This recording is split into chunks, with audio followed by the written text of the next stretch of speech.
pretended that you was a sole proprietor for this family, but you on the unders doing it for another family, and y'all get all the way up to adulthood, and then the question gets popped, you don't think them niggas gonna resent each other? Fuck you, No, they gonna they ain't resent gonna love each each other. They gonna because say, you boy, my daddy played was us. wrong. They gonna love each other, but they gonna resent that nigga. I'm dead by now. Oh, so now you get a way out and shit. They ain't gonna find out about each other till All I'm I'm gone. saying is this. All I'm saying is this here, Bobby. Bro, you can't expect a woman to change her ways if you ain't willing to change yours. And bro, women are better. We the dominant breed. Women are better. They are better than us. So if you're better than me, then you do better. If you don't do better than me, then I can't respect you the same. That's the whole point. Yeah, but when you bro, set listen, the bar so fucking if low, you buy, nigga, hey, listen, let me ask you on, this. Man. It's a 2000, let's say it's 2024.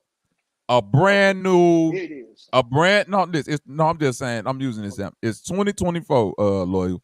Mm-hmm. It's a brand new Ford Taurus or like Hyundai Accord, nice car, run good, and a brand new Bugatti, right? Yeah. Uh-huh. Both beautiful cars. Let's say the man is the brand new Accord, reliable, point A to B. You see what I'm saying? Carry a load out, and the woman is the Bugatti. Beautiful, sleek, you know what I'm saying? Like the woman is better. It don't make the man it's in that situation. If the woman pull up to the gas pump and put 87 gas in her tank, we gonna be looking, she gonna still run. Funky though. She ain't gonna run. She's gonna run funky. She gonna run better than the Honda. She's trying to do the same thing that the Honda do, and you ain't built for that. That's the whole point. You supposed to put the better gas in you. All right, Bobby. All she gonna do is drink up your gas and take all your bills, B. And you gonna end up at pump 10. You gonna be end up on pump 10, talking about 5 on pump 10. That's not gonna get you. That's not gonna get you. Not even to Chicago, B. Respectfully. Okay, sis, but let's run this analogy back again, and let's say the woman is the Bugatti, the man is the Honda Accord, right? Mm-hmm. They still both need the same services. They still both need oil in different ways, though. Oil that go in that Accord, that's my whole point. It's some better shit that she's supposed to be doing, bro. She not supposed to pull up to the same place and get oil while I get oil at, bro. She can't make it an ace, bro. She can't make it an ace. She's not supposed to. Yeah, she's not supposed to be an ace. And can is two different things. She's not supposed to. Because look, bro, listen. Hey, let me ask you this. Just because you can do some shit don't mean you're not supposed to. Okay. Is it worth for a Honda? Is it worth for a Honda to get God the same damn. expensive? I'm still trying to figure out why all these niggas gay, because they ain't know the bitches got assholes too. Damn, did I glitch? They're not gay. They're not gay for sexual reasons. They gay for preference, nigga. Did I glitch? Yeah, that's a banger, they boy. They gay for preference, but at the same time, look, check this out. Is it worth it to take a Bugatti and put regular oil and regular gas in it? You missing my point. Just because you could do something don't mean that you should do something. All I'm saying is, bro, everything in the world be solved if niggas live by that. Right. Women are better than men, but only if the man is better than he's expected to be. When you set the bar so fucking low, bro, when you set the bar so fucking low, it ain't no reason why women is walking over it. Ain't no reason. When your bar is so fucking low, ain't no reason. The bar ain't low. The bar is just you setting the bar low. You ain't gonna get a good one. You're not gonna get a Bugatti, bro. If you setting the bar low, trust me, it's gonna be it's gonna be the Dodge Charger that drink up all your gas and the insurance mad high. Geico don't want to fuck with you. Man, you gonna have Allstate. So sis, what's more valuable? A nigga that has sex with one woman or a nigga that has sex with 20 women? What's more valuable? Okay, the one with one woman, of course. Oh, really? I mean, for the serious, cause. Okay, so let me change that. No, you need to change. No, Loyal. I'm gonna separate. I'm gonna separate the cloud. I'm a segment. Yes. I'm finna use Loyal. Same point. Okay. Go ahead. He tried to ask that, but he ain't asking in the way that I preface. Okay. What's more valuable? The man that can only get one woman or the man that could get 20? Listen to that. Now that's the same question I asked, but now it's getting, not fucking. Go ahead. Even if he fucked the 20. Go ahead, You telling me if you saw a man and only one woman wanted him and you went out with him and everybody else was like, why the fuck she with that goofy ass nigga? Look, go ahead, sister. What was your answer? You gonna change your answer off that bullshit? No, nobody want him. Are you gonna change your answer off that Nobody. bullshit? Are you gonna change your answer? Yeah, because she know the truth. She know the truth. She know the truth. No, nobody want Listen. Back in the day, respectfully, the old me would have chose Elmo. But Elmo got jabbed, blah, blah, blah, blah, blah. So because I know the value of Elmo now, ain't nobody want to fuck with Elmo. Elmo got jabbed up, B. Respectfully. Yeah. Respectfully. Nobody want Elmo now. Why Elmo got jabbed up? Why Elmo got jabbed up? Please explain us. Please explain it to us. Why did he get jabbed up? Because he wanted entry into all gates and ports. See, because he's fucking all them hoes, so that brings his value down, nigga. That brings a nigga value to zero. Okay, we ended up in the same yard. Respectfully, D-Block. Okay. I see your point. You brought me home. You brought me home, B. Yeah. On the same field. This is first and 10. Yeah. So now let's move all up the field. Hey, Bank, get into this because I know you play football. I don't give a fuck what nobody say. Mama Sekhmet up here capping. Oh shit. Mama Sekhmet met a man today. Mm-hmm. And that man said, you know what? You're a beautiful sister, but I need to tell you I want to be with you. But I've only been with one woman in my life. Opportunity knocks, sister. If he drop his, I'm gonna be real and raw Bronx. If he drop his pants and it's the bark with the spark, respectfully, I can spark the bark and we can keep it flowing. Look at that. Now, she added value to that shit you just said. Now, if it's a jelly bean on the scene, then I'm gonna have to be, you know what I mean? Like, you know what I mean? I'm gonna have to be on, you know what I mean? Yeah. It's gonna be, you know what I mean? Right. So and I'm gonna be mechanic with the proper tools, but he only worked on one car. He still got value, right? If he has the spark plug, if he come with a starter kit, a jumper cable, if he come with a jumper cable, then I don't know, B. If he listen, value changes. That's cool. All of this shit, y'all keep saying it like, okay, if he got the tools, but he only worked on one car. Brother, I don't care about the one car. That's my answer, whoa. Exactly. And that's my point, because most men don't want the baggage of the bullshit that other men put you through. You understand what I'm saying? And guess who they are? Tricks. Wait. Yes, that ain't no trick. That's a bro. I don't want to deal with some shit that you went through with somebody else that you now have to get over in the course of me. No, listen, not saying that it don't happen. I'm saying that you've compiled so many dead bodies. Now it's a lot to do. It's a lot of digging to do. You see what I'm saying? A one or two dead bodies would have been easy to put in the backyard, but now you got. You see what I'm saying now? You see what I'm saying now, loyal? About deceiving and shit. Loyal, you see what I'm saying? It's a lot of dead bodies that you have to bury. When we're talking on hold on, real quick, Mama Segment. When we talking on this other side of the game, when we talking about the man. What comes with that is a value of understanding. No, what comes with that is a value of understanding. You see what I'm saying? So most men, they'll walk through, okay, I know this about a woman, I know that, blah, blah, blah. Most women, that's why they get with the older man first. Can I drop a bomb for that? That's why they get with the older man first. Because he knows do. He know how to take care of you. He know how to. No, brother. It is, bro. For some, it may be daddy issues. For most, it ain't a daddy issue. Can we agree on the majority? I'll say it's 50-50. Okay. I'll take that. I'll say it's 50%, extreme daddy issues. Take that. Nah, brother. It's 50% daddy issues, and the other percentage is under the understanding.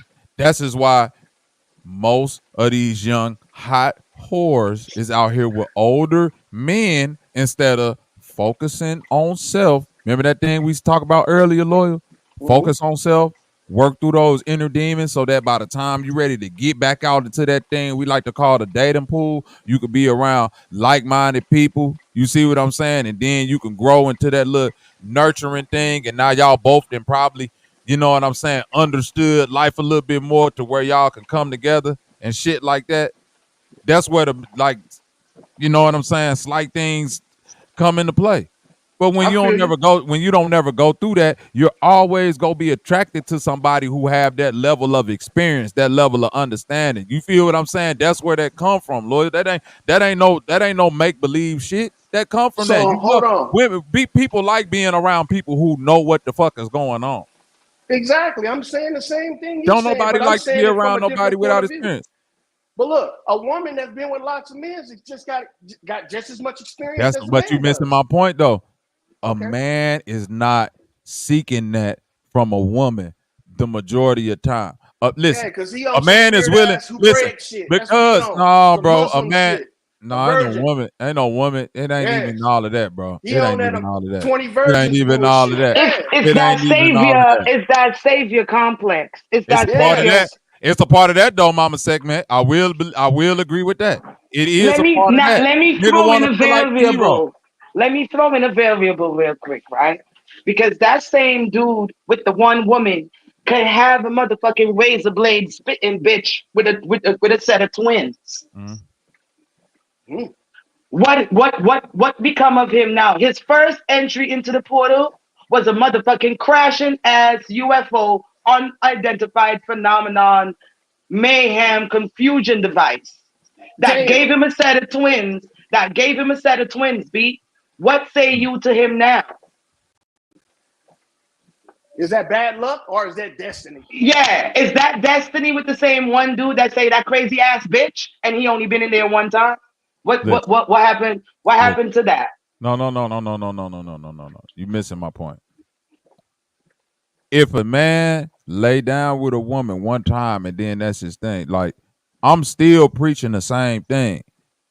Control your plug and have some dick discipline. So when I'm saying, like, when I had these conversations and I home in on one side of the gender, whether it be men or women, because see, if I was having this conversation about men, Mama segment, it'd have been some niggas up here. No, but you don't know what men go through. And you see what I'm saying? I don't give a fuck what you go through, bitch ass nigga. You fucking up. You feel me, Loyal? Do you see where I'm coming from? Yeah, you're a diddler on the fence. Who cares? Don't nobody at this point, once we dealing with adults, ain't nobody giving a fuck what nobody went through no more, man. You gotta do better. You gotta be better. That's it. Get rid of the baby oil and clean up, son. Get rid of the baby oil, gang. So, Loyal, you know that for a fact, Lord. If I was up here digging down on the men, a bunch of niggas would have been up here. No, look at this statistic. No, men got it like this and that. Bro, don't none of that shit matter. And it's the same thing for the women. I get it.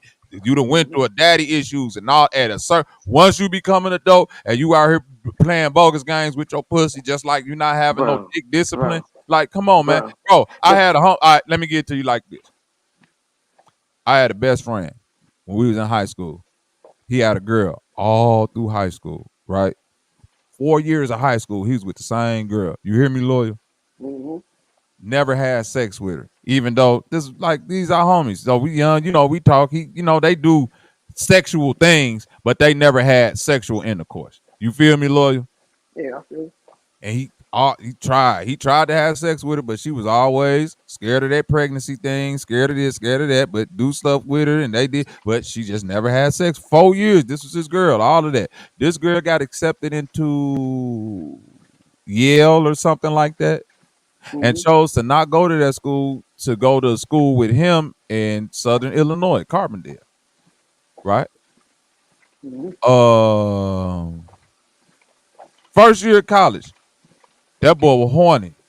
Don't tell me she Mary Magdalene. That boy was Don't horny. tell me she did a Mary That boy, Magdalene. that boy was horny. Horny. No, she still ain't giving no coochie, but he went and got him some coochie. And that boy, first piece of pussy in life, sent that boy to the hospital. That's all I'm saying. Goddamn. Goddamn. Big discipline loyal. Exactly. You see what I'm saying? Mm-hmm. So on both sides of the scale, God ain't playing with you. You play that game if you want to. You done been loyal to this motherfucker all these years and all this shit and woo-wop bam, and you think you finna and she done foregone this and all and do this, but you want the pussy so bad. Okay, I'm finna put some pussy right here for you. Go and get it. And now you gotta go to the hospital. Can I give some indication codes for the people? Can I give some indicators, some right signal, some right left signals? You trying to find the acronym for what he had to send him to the hospital? Can I, if he pull up to the gas station in the Bugatti, right? Mm-hmm. And he go to the pump and don't just run the pump. He leave the car running in with the pump in the installation and go talk to the representative. Mm-hmm. He's a wanner. He don't have no insurance. The car in his mama name. No reason for you to be in a Bugatti and not just fill your pump up, scratch your head, talk on your phone, talk shit, pull your pants up, fix your pants leg, and then go in and pull out a wad for everybody to see you. If you got to go secretly talking to the customer service representative, more than likely you don't have enough gas money. So don't holler at him.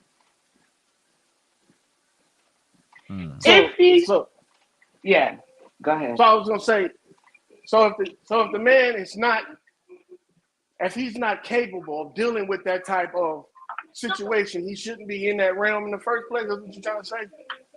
Definitely.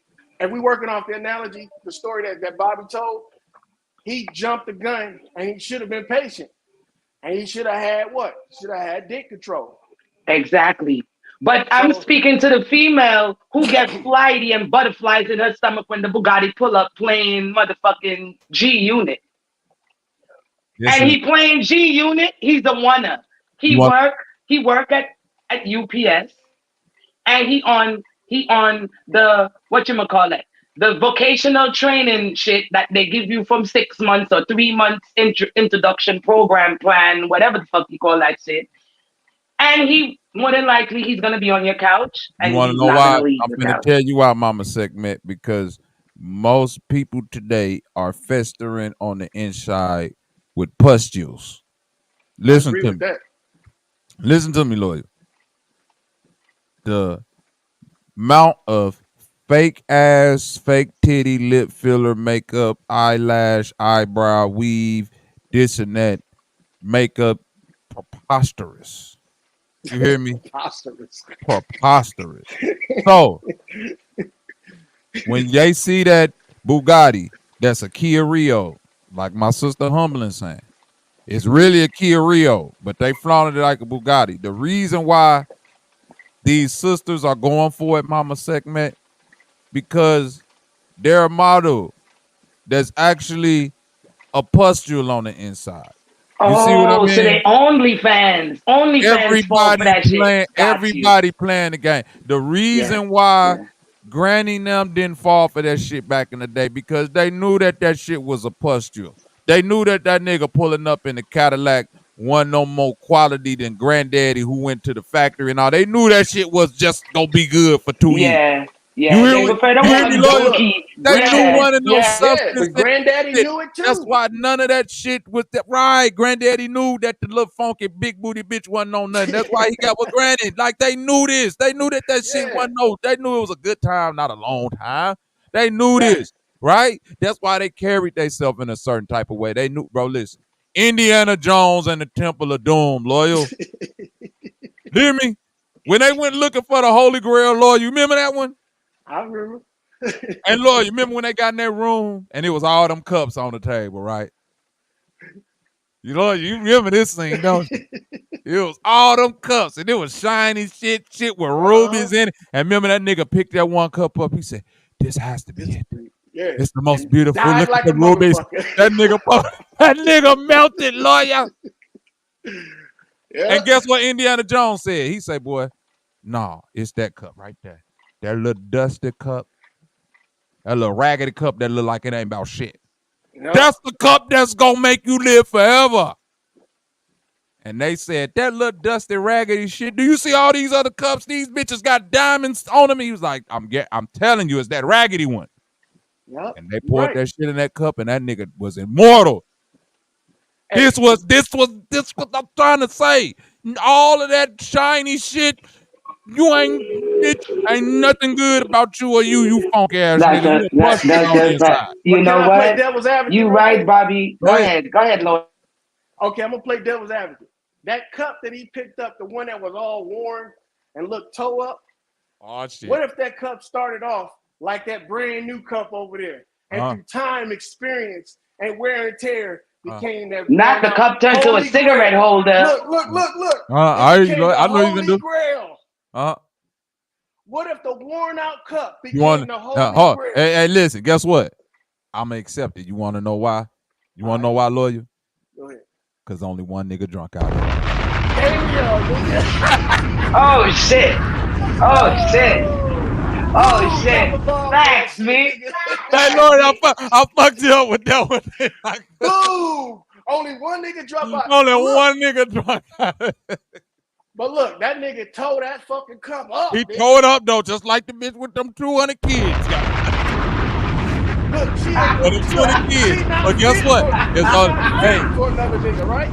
Hey, huh? She ain't fit for another nigga. Listen. Look at that. I don't know if she fit for another nigga, but I do know she did all she could do for that one nigga, and that's highly commendable. Sometimes it's not meant for a cup to be worn that much, but just because it's worn don't mean it won't hold liquid. I get that. And then on top of that, it can hold the finest liquids. I get that too. So to add some value to you guys, I get that too. But to add some it's all about how that cup built. To add some song to your tacos, Bobby. Right? To add some song. I'm gonna hit on what Hamlet said. Hamlet said that the Honda is being treated like a Bugatti. Yeah, but what if it's a Honda frame with a Bugatti engine? It's just as valuable as the Bugatti frame engine. You're not gonna know if you can't get in it. No, it ain't just as valuable. If you can't get onto the hood, if you can't get onto the hood, shorty, you don't know what it is. How about let's start there? Let's start there. Let's start with the fact that if you can't even get onto the hood, if you can't make it onto the hood, you're not gonna know what's the quality of nothing. Right. How about that? And the Bugatti, listen, and for all we know, car by how it looks. You gotta judge it by how it drives. But that's my point, though. Most of this shit right here is getting judged by the look, not the drive. Because if you ask anybody who ever owned the Bugatti, I never owned or drove in one, but they all say these bitches ain't driving worth shit. It's just what it is. You see what I'm saying? You hear me? Oh, you know that shit got a Suzuki engine. And that's what I was just gonna say. It's the shit that they make it look good and put the sleek look on it, and it's low, and the doors come up all different, and the inside got the leather this and that, all that shit, just like a built up bitch or a built up nigga with the Gucci belt on and the new jeans that's $500 and the and he full with slips and this nigga and this. Right, and the motherfucker done got all his teeth snatched out and some brand new teeth put in. You hear what I'm saying? Nigga ain't got his same teeth no more. Yo, bro, listen. You know what? Listen, guys. Here's the kicker. It don't matter about none of that shit. If the nigga is jabbed up, he gone. How about that? It don't matter about the Bugatti. It don't matter about what's in his pocket or his phone. Nigga, he say hello to you. He can take you out. How about that? You're right. So if in all the reality, what we're trying to say or what we're trying to get to is that don't get to the point where you are subject to being jabbed up or subject to having your engine tested. You know, stay within the realm. Oh yeah. You don't want the engine test. Normal realm. Definitely. Look, okay, anything done in excess is bad. You just said stay within your normal realm, right? Yeah, exactly. Wait. Bro, we just watched 5 or 6 years of a nigga on the internet, right? Named Kevin Samuels, who whether if you like or dislike him, held a show where the overwhelming majority of women who called in had no fucking clue on who they were and what they worth was. and what, bro, do you hear what I'm saying? And it ain't to diss nobody. You should always feel like, yo, I am the self-confidence is the key, but delusion. I'm talking about straight up delusion. You hear what I'm saying? Like not even a type of delusion of where you can see like, I can see that happening. We talking about bitches who in their mama house, 2 kids, and talk about I deserve a man that's making at least 200,000. They don't even have no grasp of reality of modern day money, Loyal. You right. Do you hear what I'm saying, Loyal? Right. They don't even, my granddaddy took care of my granny. Nigga, in the day when your granddaddy was making money, $10 paid everything for the month. I don't want to hear that sucker shit no more. You hear what I'm saying, Loyal? Yeah. You can't compare. Fuck your, matter of fact, fuck your granddaddy. Damn. How about that? Not grandpa. Fuck your granddaddy. Oh, I'm finna take it a step further. Fuck the whole baby boom generation. Yo, you're about to get blocked. Yo, you're about to get blocked. You're about to get blocked on all socials, B. The whole baby boomer. All socials, Bobby. Nigga, I'll do it then. The whole baby boomer generation is the softest generation ever created. You want to know why? They lived in a time where money had its greatest value in America. Am I lying, Loyal? No, you ain't lying. They lived in a time where most of the men got their first home given to them by their father. Am I lying? Bobby, Stop. I'm countering. Nope. Let me run down my list. They lived in a time where most of the men had their first home given to them by the man that was overseeing the family, the grandfather or the uncle or something. Am I lying, Loyal? No, you ain't lying. That was the generational wealth that everybody. That was the generational wealth that was getting passed down, and then them niggas sold the house. So let's keep going. They lived in a time where if you was a man, any decent job you got could take care of you, your wife, and at least 5 kids. Am I lying? You ain't lying. I ain't saying a good job.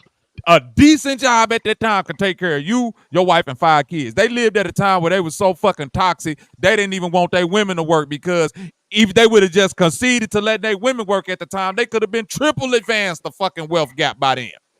Yep. Because money was meant that much back then. Bobby. So look, okay. So this is what I'm trying to say. That baby boom generation, they get a lot of credit on. Yeah, we was the ones that we had this and that, and now everybody don't. And the world all different, bitch. $1 filled up your gas tank, paid for a family of 5 to eat that night, and paid half of the fucking rent for the month, man. And you niggas had the house given to you, and you motherfuckers was paying cheap ass mortgage and everything, and your woman stayed at home and took care of the kids today. Nowadays, the woman can't take care because we need a 2-person income. What the fuck is you talking about? You can't do it yourself, young man. Nigga, this is 2024. If your old ass was living today, bitch, that's why you still living off a pension and shit. You couldn't get out here and do this shit that you did back in 56, 62 today. Sure the fuck can't. And then on top of that, niggas back then was living a minimalist life. That's the life that they was man, you live, guys are being unfair. Because those same men, Loyal and Bobby, if you guys sit down with these same old men, they'll show you 15 different scars. This scar is from the boar. This scar is from the snake. This scar is from when I had to go catch the gator. This scar is from when we had to go catch the deer for dinner. Bro, these men have mad scars. You missing my point though. Yeah, they may not have back worked. then they was living. Listen to what I'm saying smarter. though. They was living. They had to hunt. No. You missing my point though. That's not harder.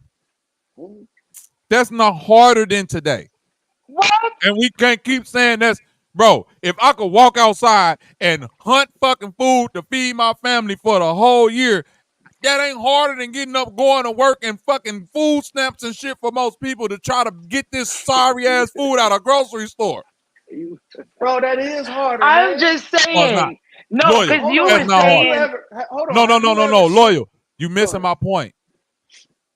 It's three stages that a person lives simultaneously at one time in life.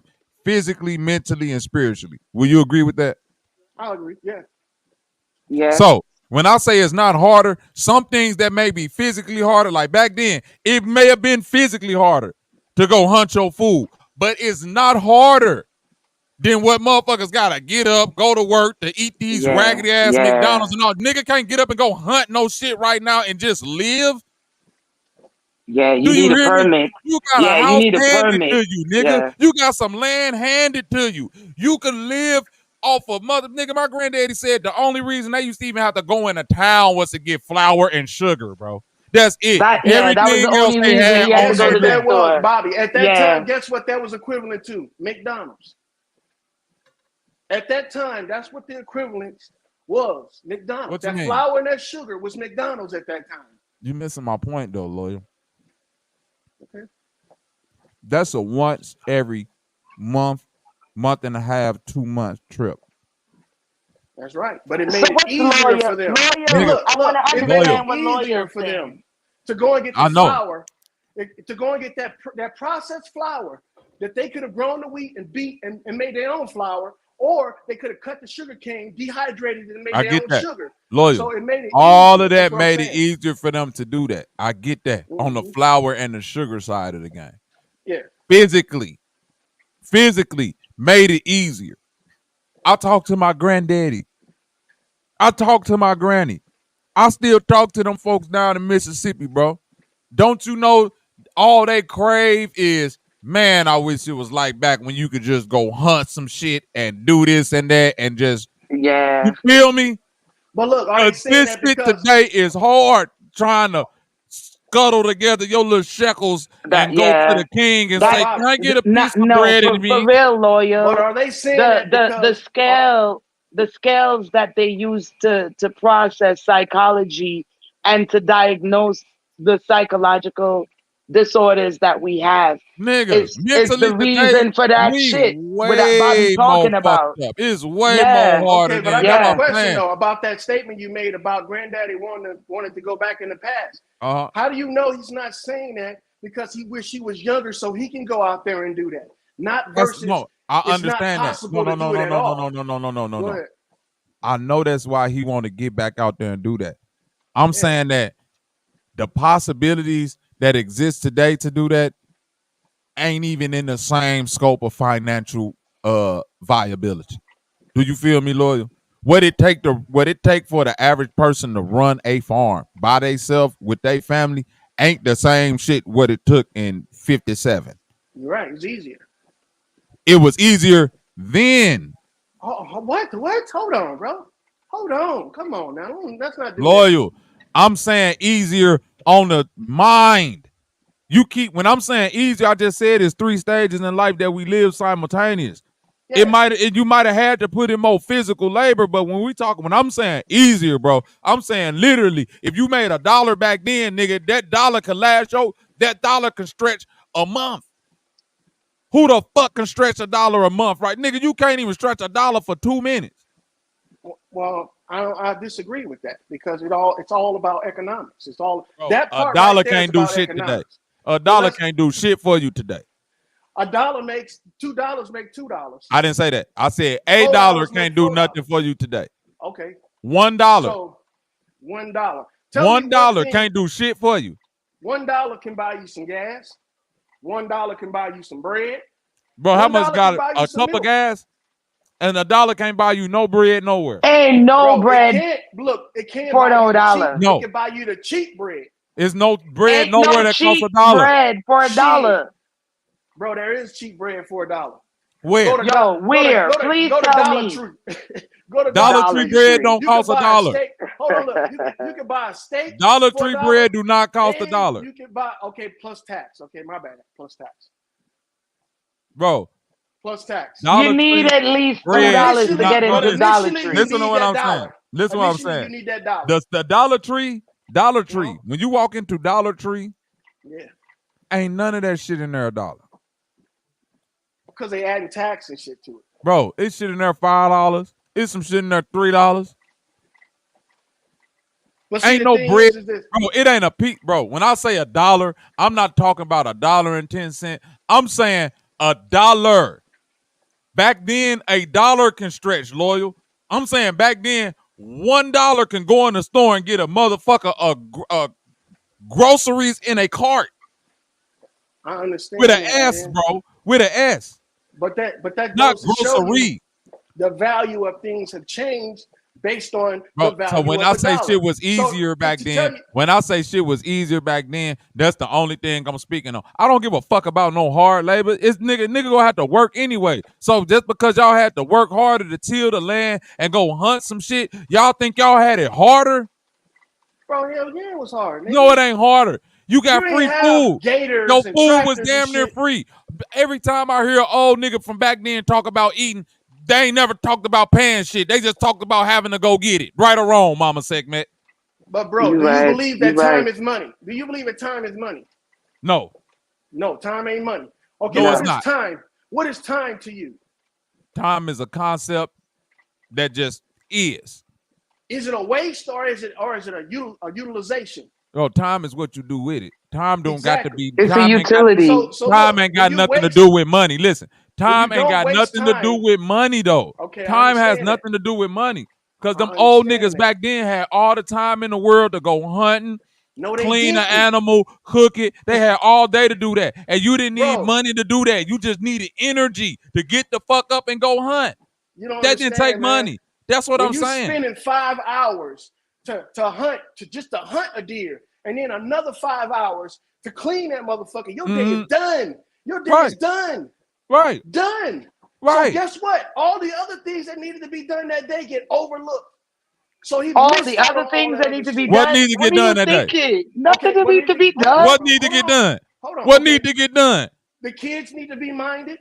The wife. The kids is out there hunting with you. Can I say this shit? Can I say it? The kids need to be minded. The wife need to be cared for, and the house need to be maintained. Those are 3 things that get overlooked when you go out there and you hunt all fucking day. Okay. Next day he gonna have to take care of that shit. You wanna know why? Because back then, the kids could just run around and do what the fuck they want to do. We explore. No, they couldn't. See, that's the whole misconception about this. No, that's true. That's a fact. There was no conquistador. I don't know where you live at, lawyer. I grew up like that growing up in the inner city of Chicago. So and it was 10 times that when I went down to visit my cousin in Mississippi. Nigga, the first time I went down to Mississippi, I was getting in the car with niggas that was driving at 12, 13 years old, going by themselves to the store. But look, that showed the maturity that they acquired from their parents because the parent had to sit down and talk to them and teach them. What? You're missing my point. Yes. Oh my God. At 12, 13, 11, we was out there on I our taught all my own. kids how to drive. We was out. Lawyer, listen to me. Lawyer, listen to me. In the country, in Mississippi, the average day was waking up 7 in the morning, 8 in the morning, eating whatever breakfast granny made, and then going out the door. And you don't see them again till about 12, 1 o'clock. And then going back out the door, and you don't see them again until it's damn near dark. That was the day. Hey, bro. That's a fact. That's a special case. Know what the That's fuck a special case.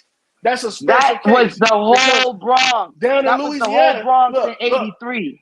Down in Louisiana, when I was a kid, even when I was a kid, that wasn't back in the boomer age.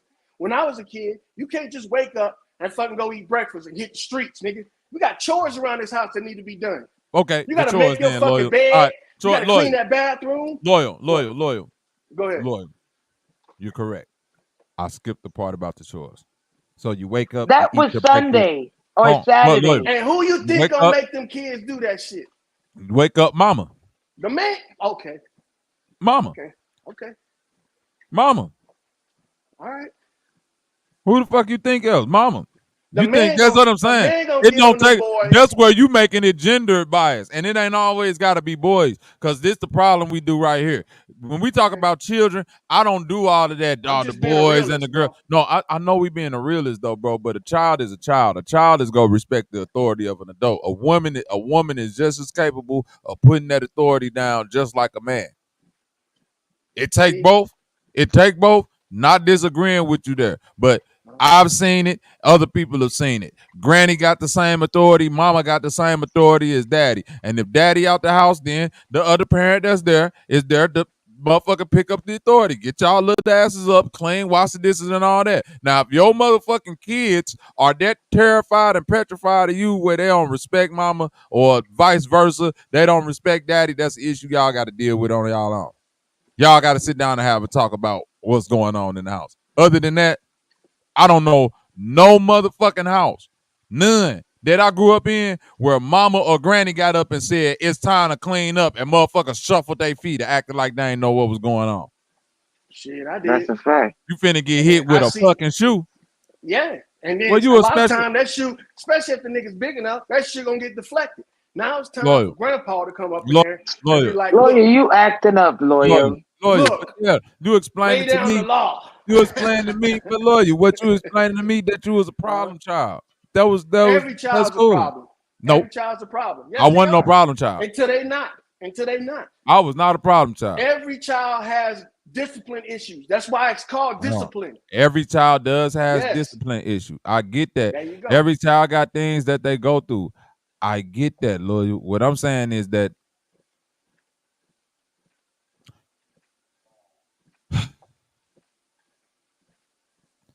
the mother is just as capable of bringing that discipline to the child as the father. The child. You're right. The child, bro. I'm speaking on the child. I think a lot of times we get too ahead of ourselves and we start to like at like 12, 13 years old, that's when I say you starting to deal with little girls and little boys. You understand what I'm saying now, lawyer? You kind of get my logic in that. Anything before that, I'm grouping, even though I'm still making a differential between the two, I'm still grouping everybody in as children. Those like the personality traits of the little girl and the little boys is still there, but I still deal with them as a whole set thing that we call children because they not, you know what I'm saying? A little girl at 7 years old could beat the shit out of a little boy at 7 years old. That's not you feel me? Ain't no real difference between them at that age. Ain't nothing like the difference is just it's a little boy and a little girl, but the way that they need to be disciplined and nurtured and all that, we just need to do that on a equal scale and an equal basis, then groom them into their respective genders. That's how I view that. Yeah. So when it comes to the discipline part, I feel like when it comes to little boys, like that 12, 13-year-old, the shit you talking about, loyal, like when mama can't whoop them no more because they just as big and tall and strong, I agree with you there. But when we talk about children, that's when all of that's supposed to be established so that by the time they do get that age, motherfuckers ain't thinking about disrespecting mom. That's a fact. Growth and development. I think you was reaching on the part about when a 7-year-old girl, 7-year-old boy, she could beat up. Hell no, that's not happening. Yeah. That might be happening where you from, not where I'm from. Come on, loyal. Everybody ain't the same, bro. Everybody not the same. Girl can beat you up keep saying a little 7-year-old girl, but every set. This is what I'm saying, loyal. Like stink, loyal. That's far and few between. You're not talking about the majority. You're talking about the minority. Girls develop faster than little boys. So it's not a 7-year-old little girls that are bigger than 7-year-old little boys. Not physically, bro. Yeah. I don't know. Ain't no little 7-year-old boy doing no pull-ups on the bartenders outside, loyal. What are you saying? Ain't no little boy got D-block training to be out there pumping iron at 7 years old. When I was a little kid, we were out there doing gymnastics, all kind of shit. Nigga, ain't no little girl gonna compete with no little boy. Okay. Not unless she's advanced in age. Now I can see if you said an 11-year-old girl against a 7-year-old, yeah. No. Where are you from? Are you from the land of the gangsters? Where you from, lawyer? I'm from planet Earth. I don't know what the land of the gangsters is. But I was raised in Louisiana, man. We're no little girls competing with little boys, first of all. I can And see second, that. if Okay. they were, a 7-year-old girl competing against a 7-year-old boy is going to get beat physically. Physically. Not mentally, probably, but physically. Come on, man. I'm just saying, if the father was there, 9 times out of 10, he was going to take charge when it comes to doing things around the house. Now, when it comes to cooking, cleaning, and stuff like that, 9 times out of 10, the mother was going to take charge. Yeah, she'll tell you, get up in there and clean that shit up. But when you say, why I got to do it, who you think she going to come and get? She going to come and get a man, and he going to come in there, and he going to tell you why you have to do it, and show you why you have to do it. And that's how they work as a team, a dynamic duo. You see what I'm saying? So I'm not saying what you're saying is not right, but I am saying it is a little bit biased towards the fact. Well, the whole reason why this conversation started, we was pointing out the fact that a lot of these things that's occurring is because of the woman, and the reason why she's doing it is because of her mixed up way of thinking. When I'm saying at the same time, yes, it does fall upon the woman a lot, but the mixed up way of thinking is not hers solely, it's the man's. Because we are the ones that the women are trying to be like. So if we change our tune, they have no choice but to change theirs. Okay, go ahead. Okay. Loyal and Bobby, I'd like to just bring a variable. Now, if you go back into the original scenario Bobby was bringing up, where we were doing the comparison between now men and then men having to go hunt and all of that. When you're in that old original environment, more than likely you're not in a home. You're in a community. You're in a village. So usually when you go to hunt, it's 5, and it's 5. Okay, so if you even live in a high-rise building, you're in Chicago and you live in a high-rise building, like Bobby was saying, and you know you got to take a boat over the river to get to the other side to go to do the hunting. It's 5 of y'all. The whole building is watching everybody because you coming back with 10 deer. You coming back with 6 bagger. You feel what I'm saying, Bobby? You coming back with six gators. If you eat gator, whatever you eat, you coming back with enough of it. So it won't be really the children left to really wonder by themselves.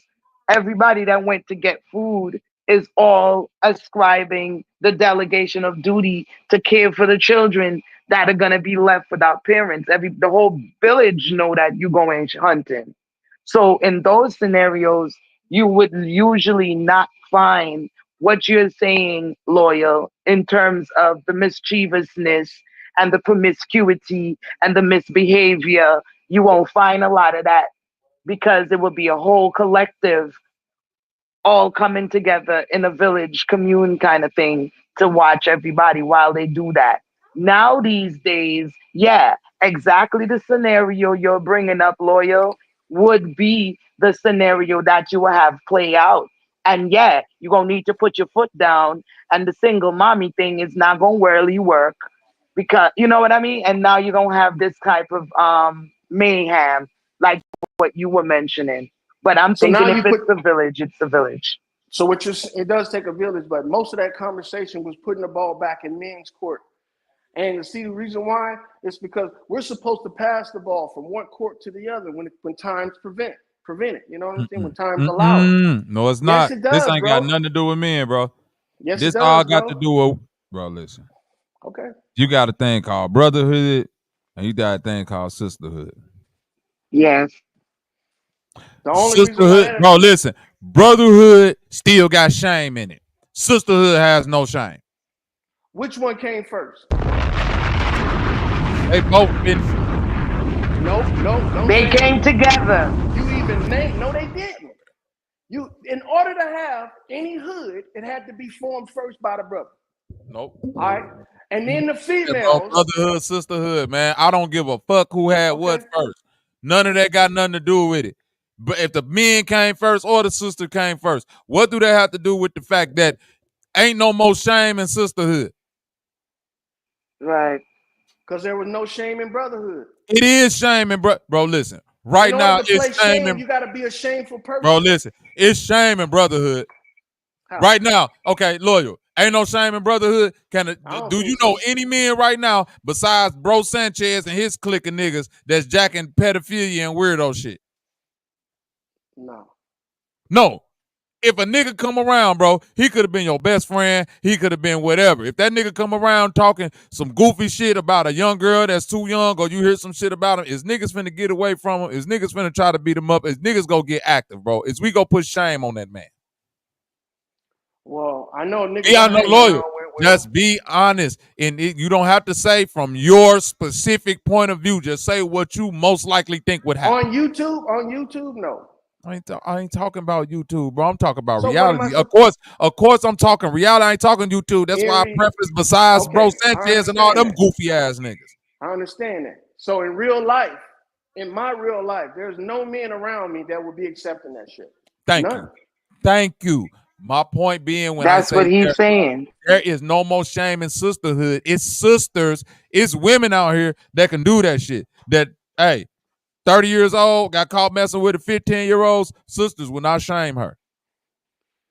No, because it wasn't shamed by the men that was doing it. You missing my. Yes, it was condoned. It was yes, condoned. Yes, it is. Okay. Yes, it is. It wasn't condoned. It's shamed. Hold on. It's shamed. Do you understand what I'm saying?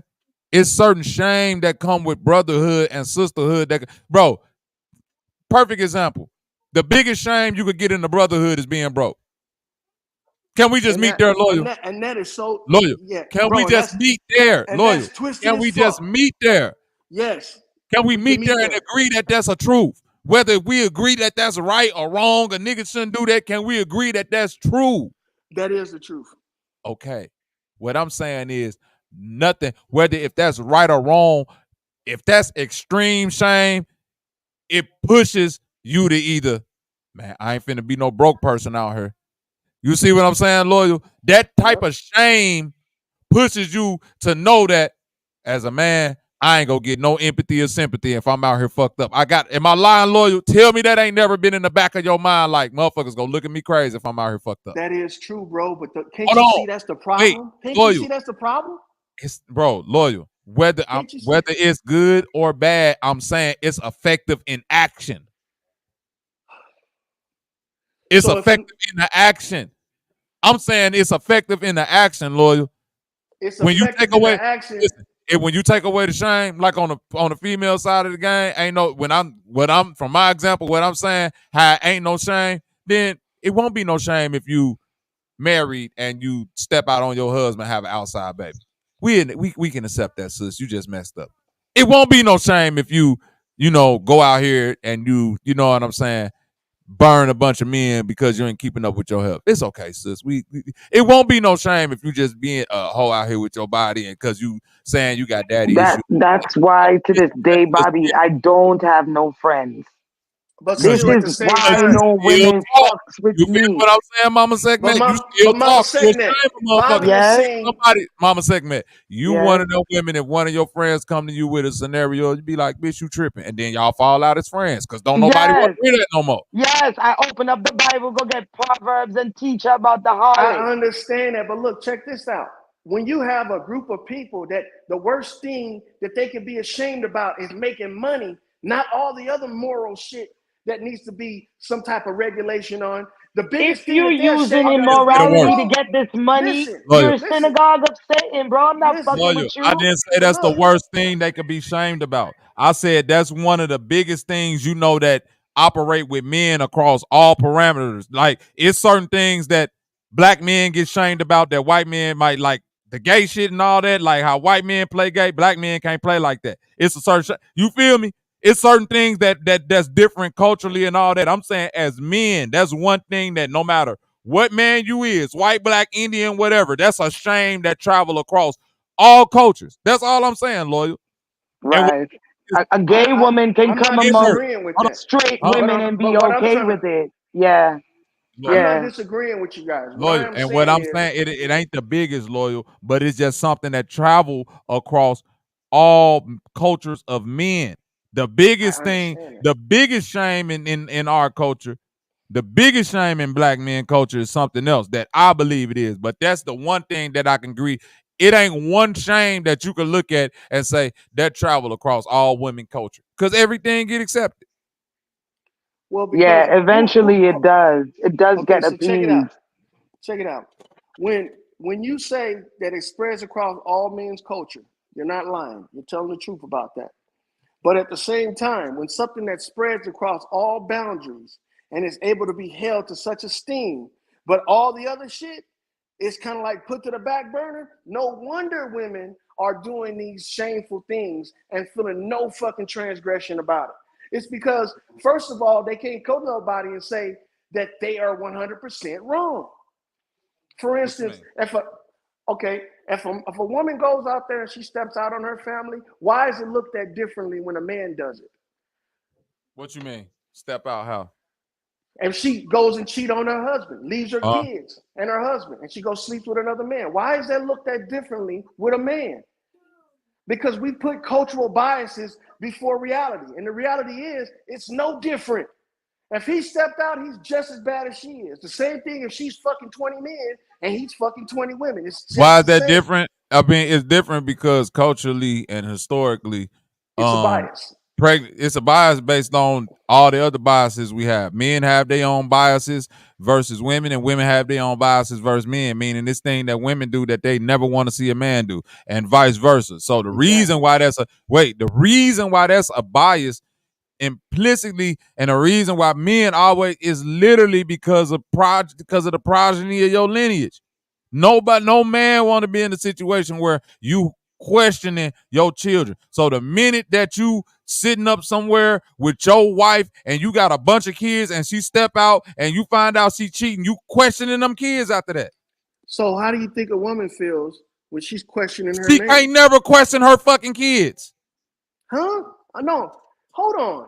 She can't never question her kids, but she can question her man. All of them kids came out her coochie. So that's what I'm saying. Okay. No one, listen, the same way a man can never feel the pains of birth, a woman will never know the feeling of knowing what it's like to figure out to wonder if a child is yours or not, but be around it. A woman can never feel that shit. You're right. She can't, especially not if it was with one woman. But a woman can feel that if she thinks that her man made a baby with another woman. Bobby, that ain't even close. That's not even yes, it close, is. That's not even close.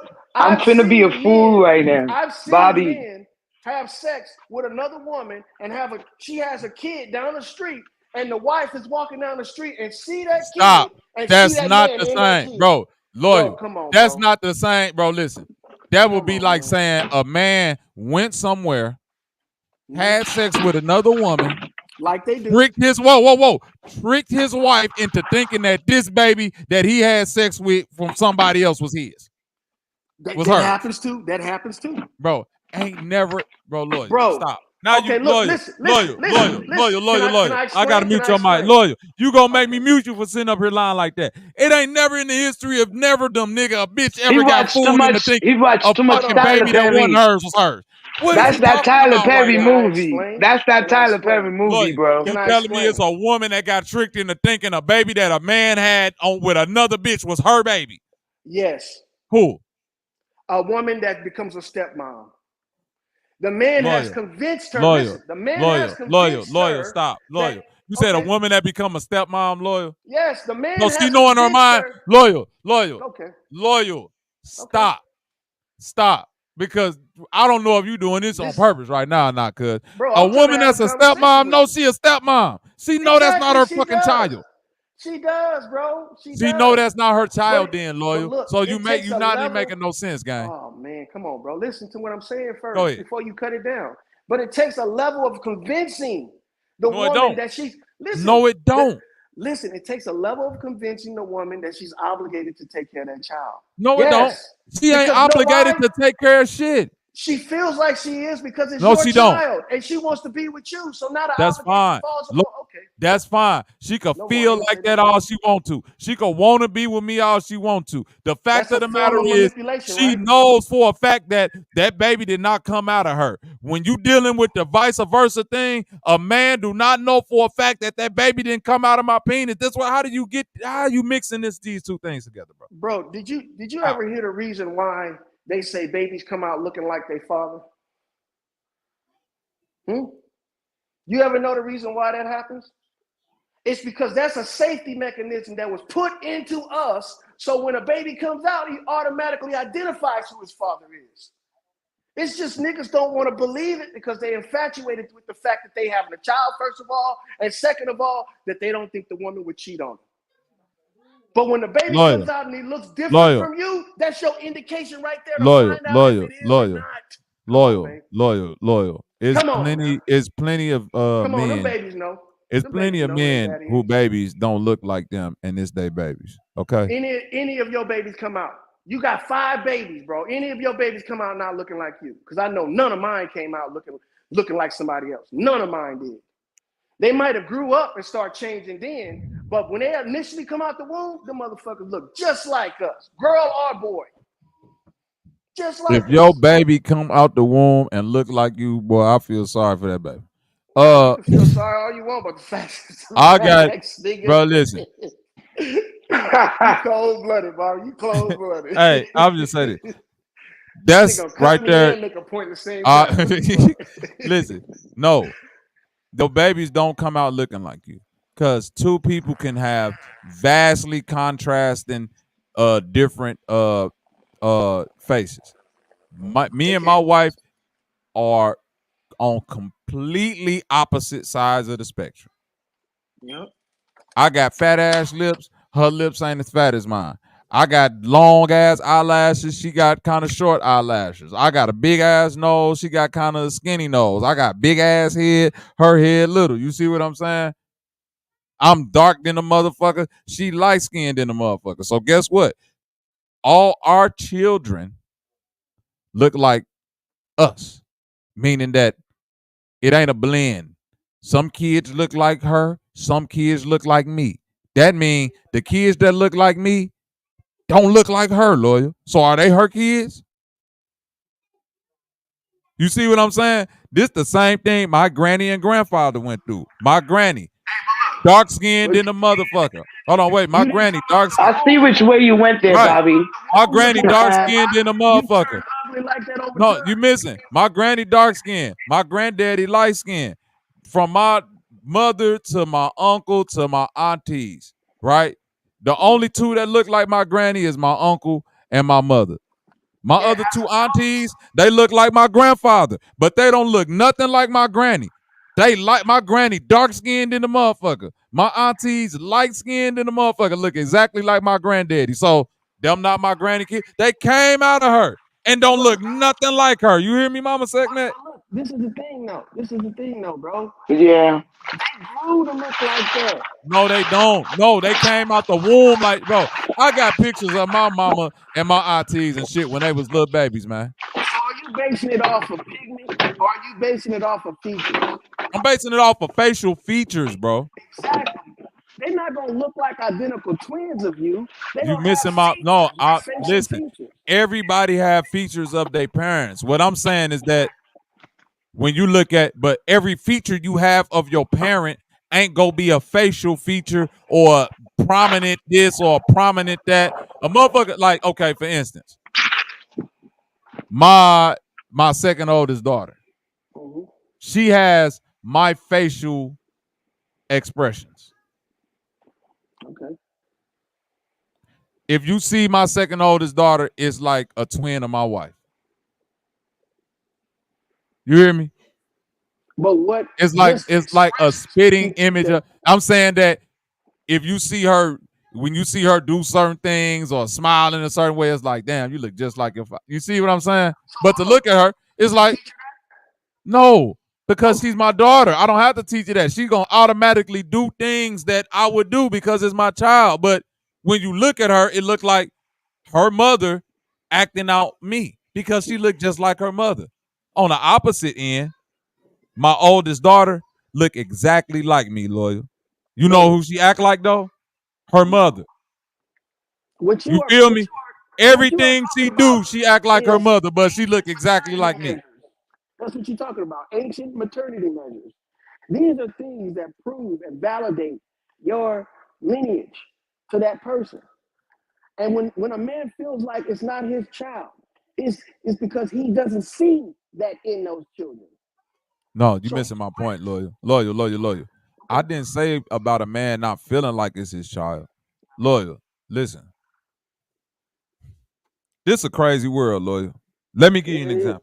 Sure the fuck is. It's a certain thing as types, right? Like men can say they got a type, women have said they got types, right? I had a brother, bro, who was like a best friend to me for 15, 20 years, right? He had 2 boys. You hear me, Loyal? Yeah. His second son came out looking like his baby mama. Didn't really too much look like him. You hear me? Yeah. His first son, though, who was his junior, his namesake, looked just like this nigga. Do you hear me? I know you ain't going where I think you're going with this. Look just like this nigga. And it wasn't his. Wasn't his. He ain't find out these babies wasn't his, so they was teenagers. And when he found out who the father of the little boy was, guess who the father looked like? Who? Him. So hold on. The father looked like him. Any relation? Because it's a type. No, it ain't a relationship. It's just like Loyal. I'm pretty sure your archetype exists in the world somewhere. You feel what I'm saying? Like, it ain't got to be nobody looking exactly it's a genetic like you. coding sequence that You stays feel me, in Loyal? order. Like if your woman had a type and she went out in the world and found somebody similar to Loyal and had a baby, like, you feel me, Loyal? You know how far and few in between that is, bro? You talking about the no, it ain't far. No, boy. No, the fuck it ain't.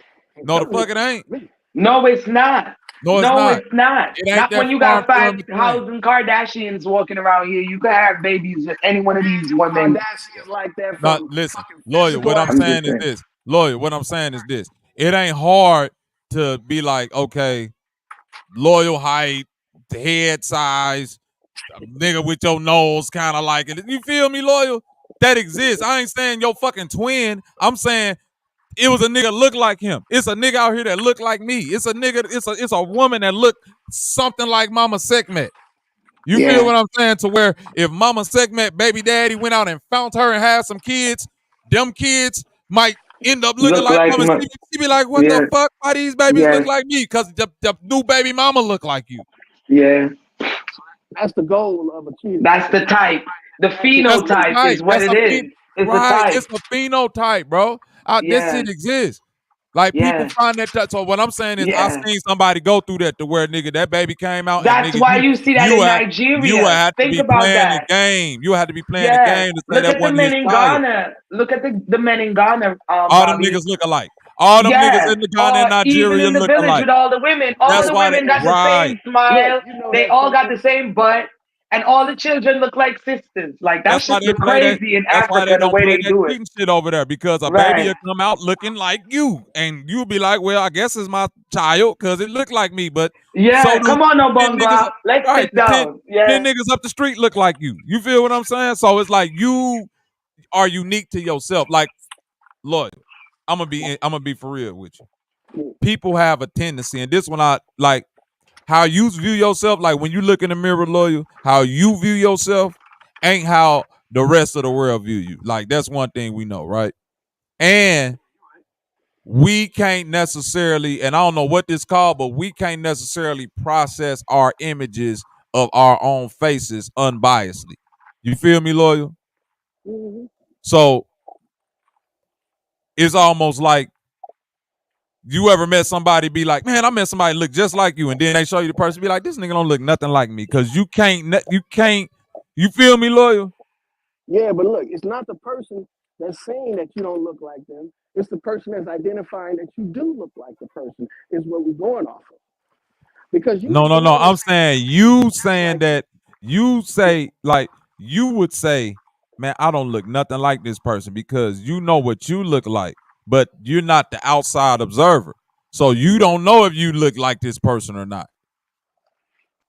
That's a fact, because you don't have the outer lens to do the outer view. Right. You don't You're know how not to you astral project to right. see yourself. Right. Right, saying that right. they look like you though. It's not usually you saying it. It's usually your mom, your grandmother, your grandfather, somebody.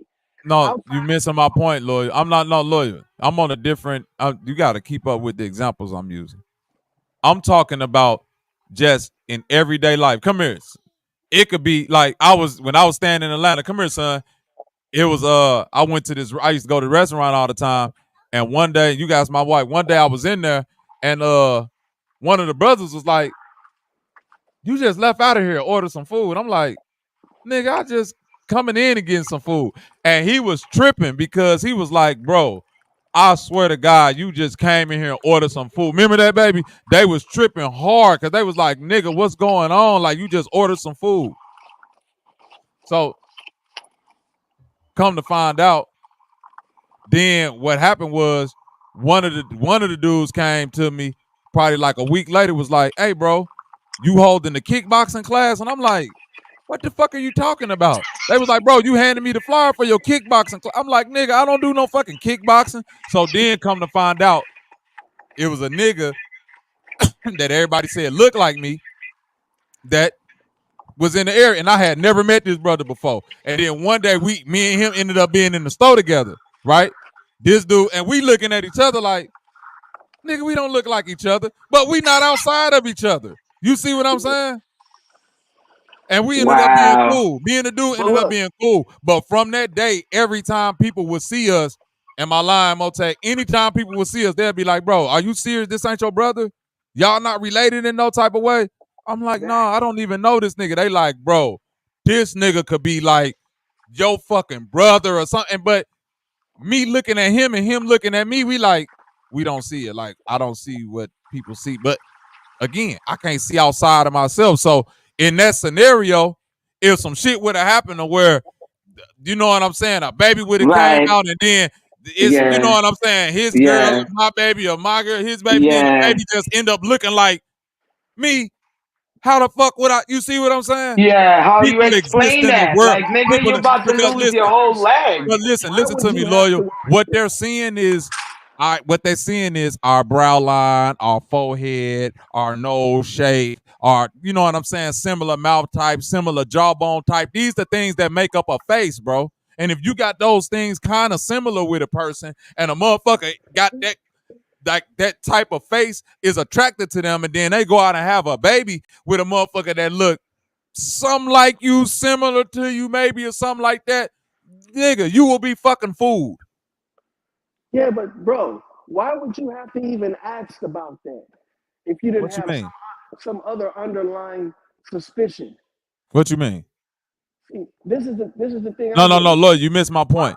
The reason why I said that lawyer, because the whole conversation was based around cheating biases. And you was like, well, why is the women got this cheating bias if a woman do this and a man don't do that? And I said, because if a woman go out and, because a woman is the only one who can go out and get pregnant and bring a fucking baby into this world that don't nobody know the fuck about. A man can't do that to a woman.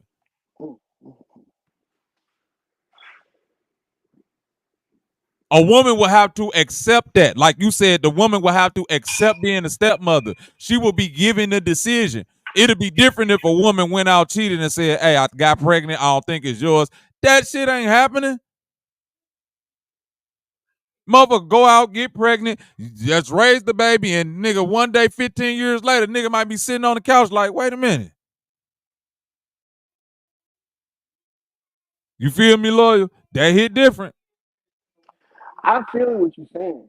That hit different. That hit different, lawyer. The whole time the baby at granny house. I'm just saying, family. It also hit different as well that a man that's suspecting his woman of cheating is going to identify with your side of the story. Loyal, you missing. I'm using your example. You said why is it a difference if a woman go do this and a woman, it's this big bias and all that? I said, that's the bias right there, because if you sitting with your woman and you done had all these kids, and the minute she go out there and cheat, everything else finna go into question. And that doesn't work for a man. A woman can't question her own fucking kids. So the whole point about cheating is if they make kids. Listen what I'm saying, Loyal. Okay, I got you. If you've been with your woman for 10, 20, 30 years, no matter what amount of time, and y'all got kids, the moment she go out there and cheat on you and you find out about it, you're going to question everything. Well, hold on. If we got kids from out when we were young, and we were together for 30 years, and she decides to cheat, when we're older, our kids are all grown. Bro, listen to what I'm telling you. Then I'm going to get the grown kids tested, because at that point, yes, because how the fuck I know your ass been, how I know you ain't been cheating way back then? How do I know that? How do I know? I have to I got to question it now. That don't make sense to you. A woman ain't never got to question that. What you questioning the woman about your 18, 19-year-old kid gonna do for that kid? Nothing. And what is he gonna do for But I don't give a fuck what it do for the kid. And look, on top of that, listen what I'm telling you. Loyal, listen what I'm telling you. Loyal, okay. Listen to me. Listen to the words that coming out of mom. I'm not you. If a motherfucker like me wake up one day dealing with a woman and I found out that an 18-year-old kid ain't mine, go find that baby daddy. Oh, that's a biased perspective. That's why I understand where you're coming from. No, but that's not bias. That's reality. Loyal, okay. Listen to me. All right. If me or any other homies that I know that think like me wake up one day and a motherfucker figure out this kid ain't mine, man, that's the day I'm gone. From the scenario you just gave, it doesn't match, bro. If I'm with a woman for 30 years and she cheats on me on the 30-year mark, and we had kids when we was in our 20s, right? Why would I go back and question whether or not those kids are mine? Because I don't know when you started cheating. Listen, bro. I got to question it because I don't know when you start doing this. Now I have to question it. What is they gonna prove? What is they gonna prove? You already found out she cheating. No. It's gonna prove. Listen, I'm gonna tell you this. It's gonna prove that these mine for sure, and your ass ain't been cheating 20 years ago. Now, if you ain't been cheating 20 years ago, then you ain't gonna have no problem me doing this. Now, if I ask to do this and you got any apprehension to it, then I know something ain't right. Now we got to do it. Now I got to find out. Now I got to have the possibility of finding out a 20-year-old grown up ain't mine. Okay, so can I get my perspective now? Go ahead. Okay, so I'm not like you, you're right. But at the same time, why would I go back and try and rehearse or relive the past in order to do what? You know why? That's trying to get even with her. I don't want to get even. No, listen, Loyal. How's that getting? Go ahead. Go ahead. So by getting even with her, not only have you ruined or she ruined your two relationships, now she ruined you and your children relationship. See, because now you doubt whether or not the relationship you have with your kids was fake or not. So that makes you fake. No. The relationship that I had with the children ain't fake. Them actually being mine is what's fake. You ain't lying, Bobby. Relationship. If they came back not being your kids, you're gonna cut them off altogether. Financially, yes. See, financially is always the thing we go to because the biggest thing financially, yes, because that's what matters. That's not what matters. That is what matters.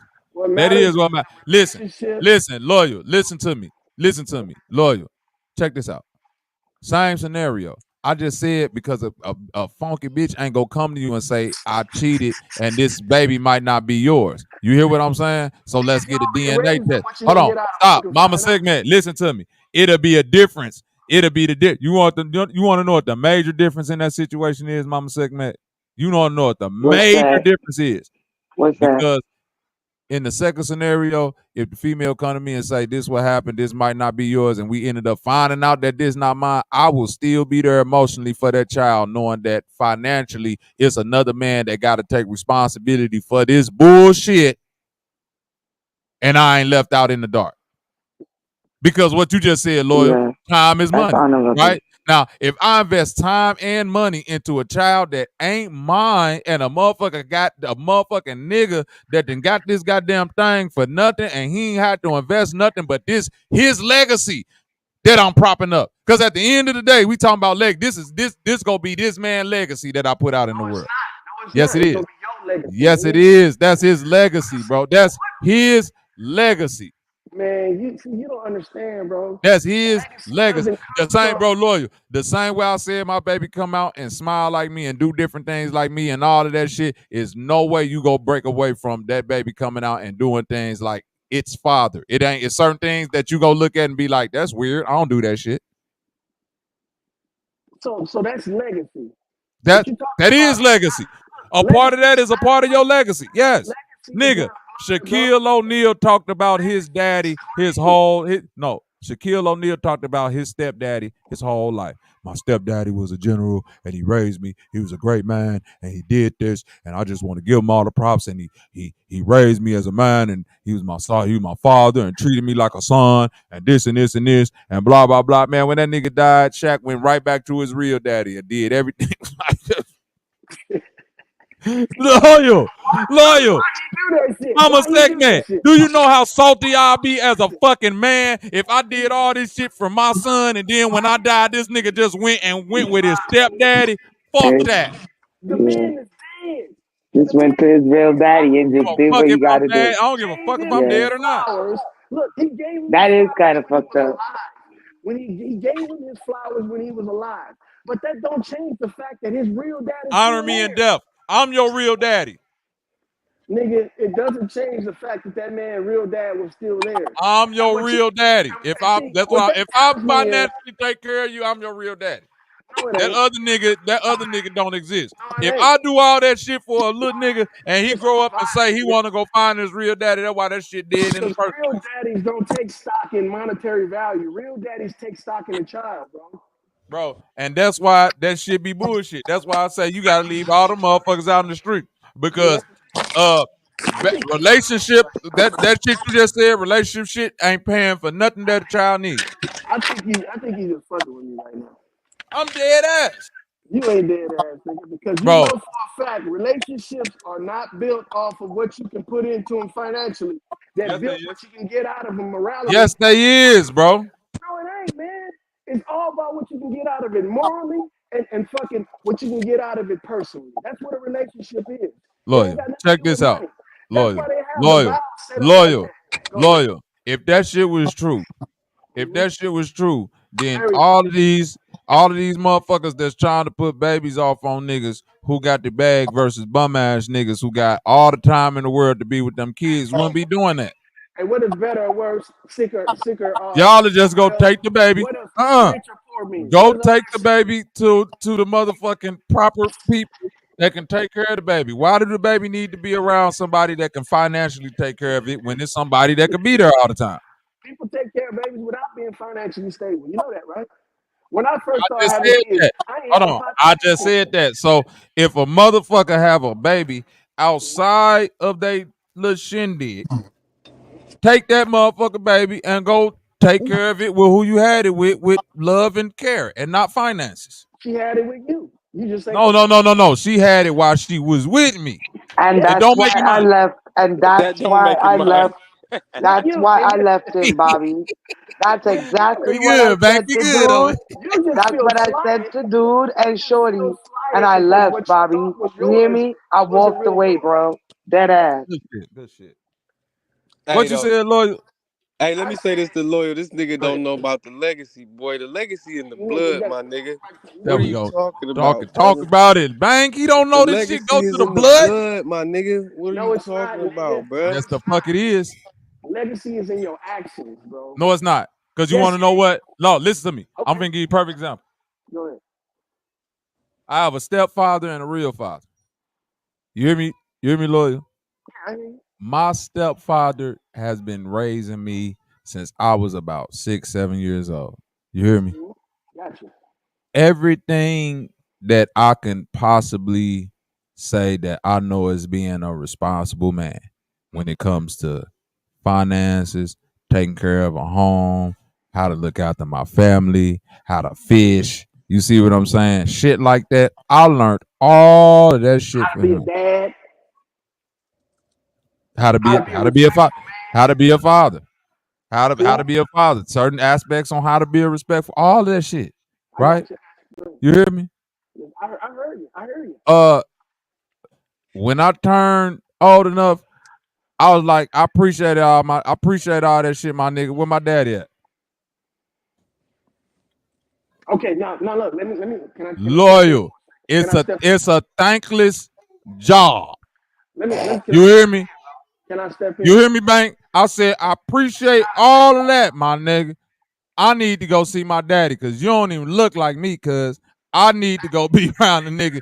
I need to go sit around a nigga who look like me, act like me. Well, I need to go see how the fuck I'm finna be. And that's what that nigga, you ain't never gonna be able to dodge that bullet. I don't care what you do. That bullet can never be dodged. I take it when your stepdad met your mom, she was still young, right? Young? Yeah. They was in their 20s, maybe. Okay, so look, let me show you the reward that man got for taking care of your little nappy head ass. He got to be with your mama. He got to reap all the benefits your mom would have gave to your father if he would have stuck around and been with you. He got to get that warm feeling when he came to bed after a long day at work. I'm gonna tell you, I'll be honest with you. My daddy might have made out on the better end of that stick. Hey, this nigga crazy. I ain't want to be disrespectful, brother. That shit was Bank, you know I'm a glitch, Bank. I'm gonna be honest with you, cuz. My daddy might have made it out better with that. This nigga said, yeah, you supposed to get the mandatory minimum, and this nigga holding that up in the sky like it's something. Yeah, right. Man, you don't stop this shit, boy. Hold Stop. on, nigga. See, first of all, both of you niggas kind of flawed on y'all thinking because y'all think that getting even with a woman is taking it out on the children. See, that's kind of what flawed. are you talking about? Bro, why would you ruin your children's idea of y'all relationship by going get even with your ex? I wouldn't do that either. Well, then that's the whole conversation we having, nigga. So when Shaquille O'Neal told that man, "You my father, you taught me all of this," that right there gave him more prestige than his regular dad. He's giving his dad, guess what he's giving his dad right now? The leftovers. You know why? Because his dad don't deserve him unless the man that took care of him is gone. You see how that shit works? Check this out, cuz. Check this out, cuz. What, cuz? You say his dad getting the leftovers, right? The leftovers, nigga. The old woe out Shaquille O'Neal with all the problems, all the masonry bullshit, the pass the eggs to his mouth, the getting paddled and all that shit. He getting that part. His real father. He getting a grown up. He getting a grown nigga that got millions of dollars that can take care of him now. There you go. That's your main fucking outlook on it. That's your main the money. No, nigga, you asking for outlooks, and that's just one of them, nigga. That's one. No. Listen, this the problem. But here go the problem. No, loyal. That shit that you trying to kick to me, that's all the sucker shit that females try to kick the lame ass niggas about what they should be happy about. You getting some funky coochie and some time to lay in the bed with somebody. Fuck that. Money is worth, bro. Listen, money is worth way more than that in this society. Well, I got to teach my daughters that. Go out there and get your own bag. Don't never value yourself off of some bullshit like that. Fuck that. Fuck all that. Go get some money so you ain't, bro. Go get some money so you ain't never have to deal with that sucker ass shit of somebody trying to value you on that level because that's priceless. You feel me? Ain't no price ever get placed on some shit like that. Once you place a price on some shit like that, you're donezo. So why what I said is a sucker? Why is what you said a sucker? When I'm saying the same thing. No. You saying something different because this is why. No. This is why that sucker shit because. And I love my step pops. Money more than you and value. No. I love my step pops because I got to see firsthand somebody who had great intentions. And it ain't that I don't love my step pops, but he's not my father. Exactly. Right? I'm not his son. But listen, that shit be cool when you young and could go through all that, just like I'm pretty sure Shaq said all that good shit about his stepfather. And at the end of the day, know thyself. I can't know me through my motherfucking stepdaddy if my real daddy is still around. And that's going to bring a certain level. Listen, that's going to bring a certain level of pain to that man that raised this child his whole life, and now this child trying to venture out and get something else from another man that ain't got nothing to do with you. I got you, bro. I got children. I got 3 little boys, bro. If one of my sons woke up today and said, Dad, if one of my sons got older and said, Dad, I love you and everything, but I got to go out here and seek a new daddy. Boy, I tell that, don't ever come back to this fucking house. Why? Do you not value the relationship you have with him? Lord, you ain't listening to shit I'm saying. I'm listening to what you're saying. What I'm listening to is the fact is that you putting stipulations on relationships that shouldn't even be stipulated. First of all, bro, your dad, the one that raised you, don't have nothing against your dad that didn't raise you. So why would That's a lie. That's a lie. That's a lie. What the hell? That's a Lawyer, why you being an NPC right now? Lawyer, I'm finna tell you the one thing. Lawyer, I'm finna tell you the one thing I know he got. I'm finna tell you the one thing I know, and he had never said, but I know the one thing that he got against my pop. What? I know the one thing any stepdad got against the real daddy. You want to know what that is? Yeah, go ahead. I done sat here and put all this time into taking care of this little nigga, and then he still want to be around you. Bro, hold on. So you mean to tell me that when he came in the relationship, he didn't think that he was gonna have to take care of the kids too? If he had that perception when he came in the relationship, Stop. You answering to something that I didn't even say. You ain't lawyer. You like to talk and then don't even acknowledge what I said. You like Trump. Did he acknowledge Bankbone? Did he acknowledge what I just said? Okay. No, he did the switcheroo as he always does. Let me acknowledge it. After everything he done for you, and you still want to go out there and seek your dad, I'm gonna hate on your dad, right?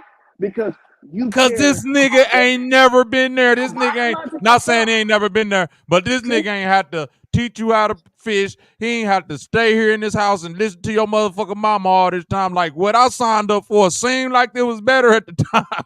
So let me say this though. Lawyer. You signed up in a relationship for your mama. You just came along with her. No, let me put some reality into it. Look, Bank, out of respect for the mama, he took your ass in and treated you like his own. But when it comes time for you to figure out who you is, and you can't get that from him, now you can go out there and get it from somebody who you think can give it to you. That's the responsibility of a man in the first place. When you're a child, a parent is needed, not wanted. Okay? It's not a luxury, it's a necessity. So hey, lawyer. It's time for the man to grow up. Now it's a luxury because not only I'm not taking care of you no more. So if your grown ass want to go out there and find yourself, go ahead. Lawyer, you want to see what come with being a stepdaddy, lawyer? This what come with being a fucking stepdaddy. And see, look, I like these little listen.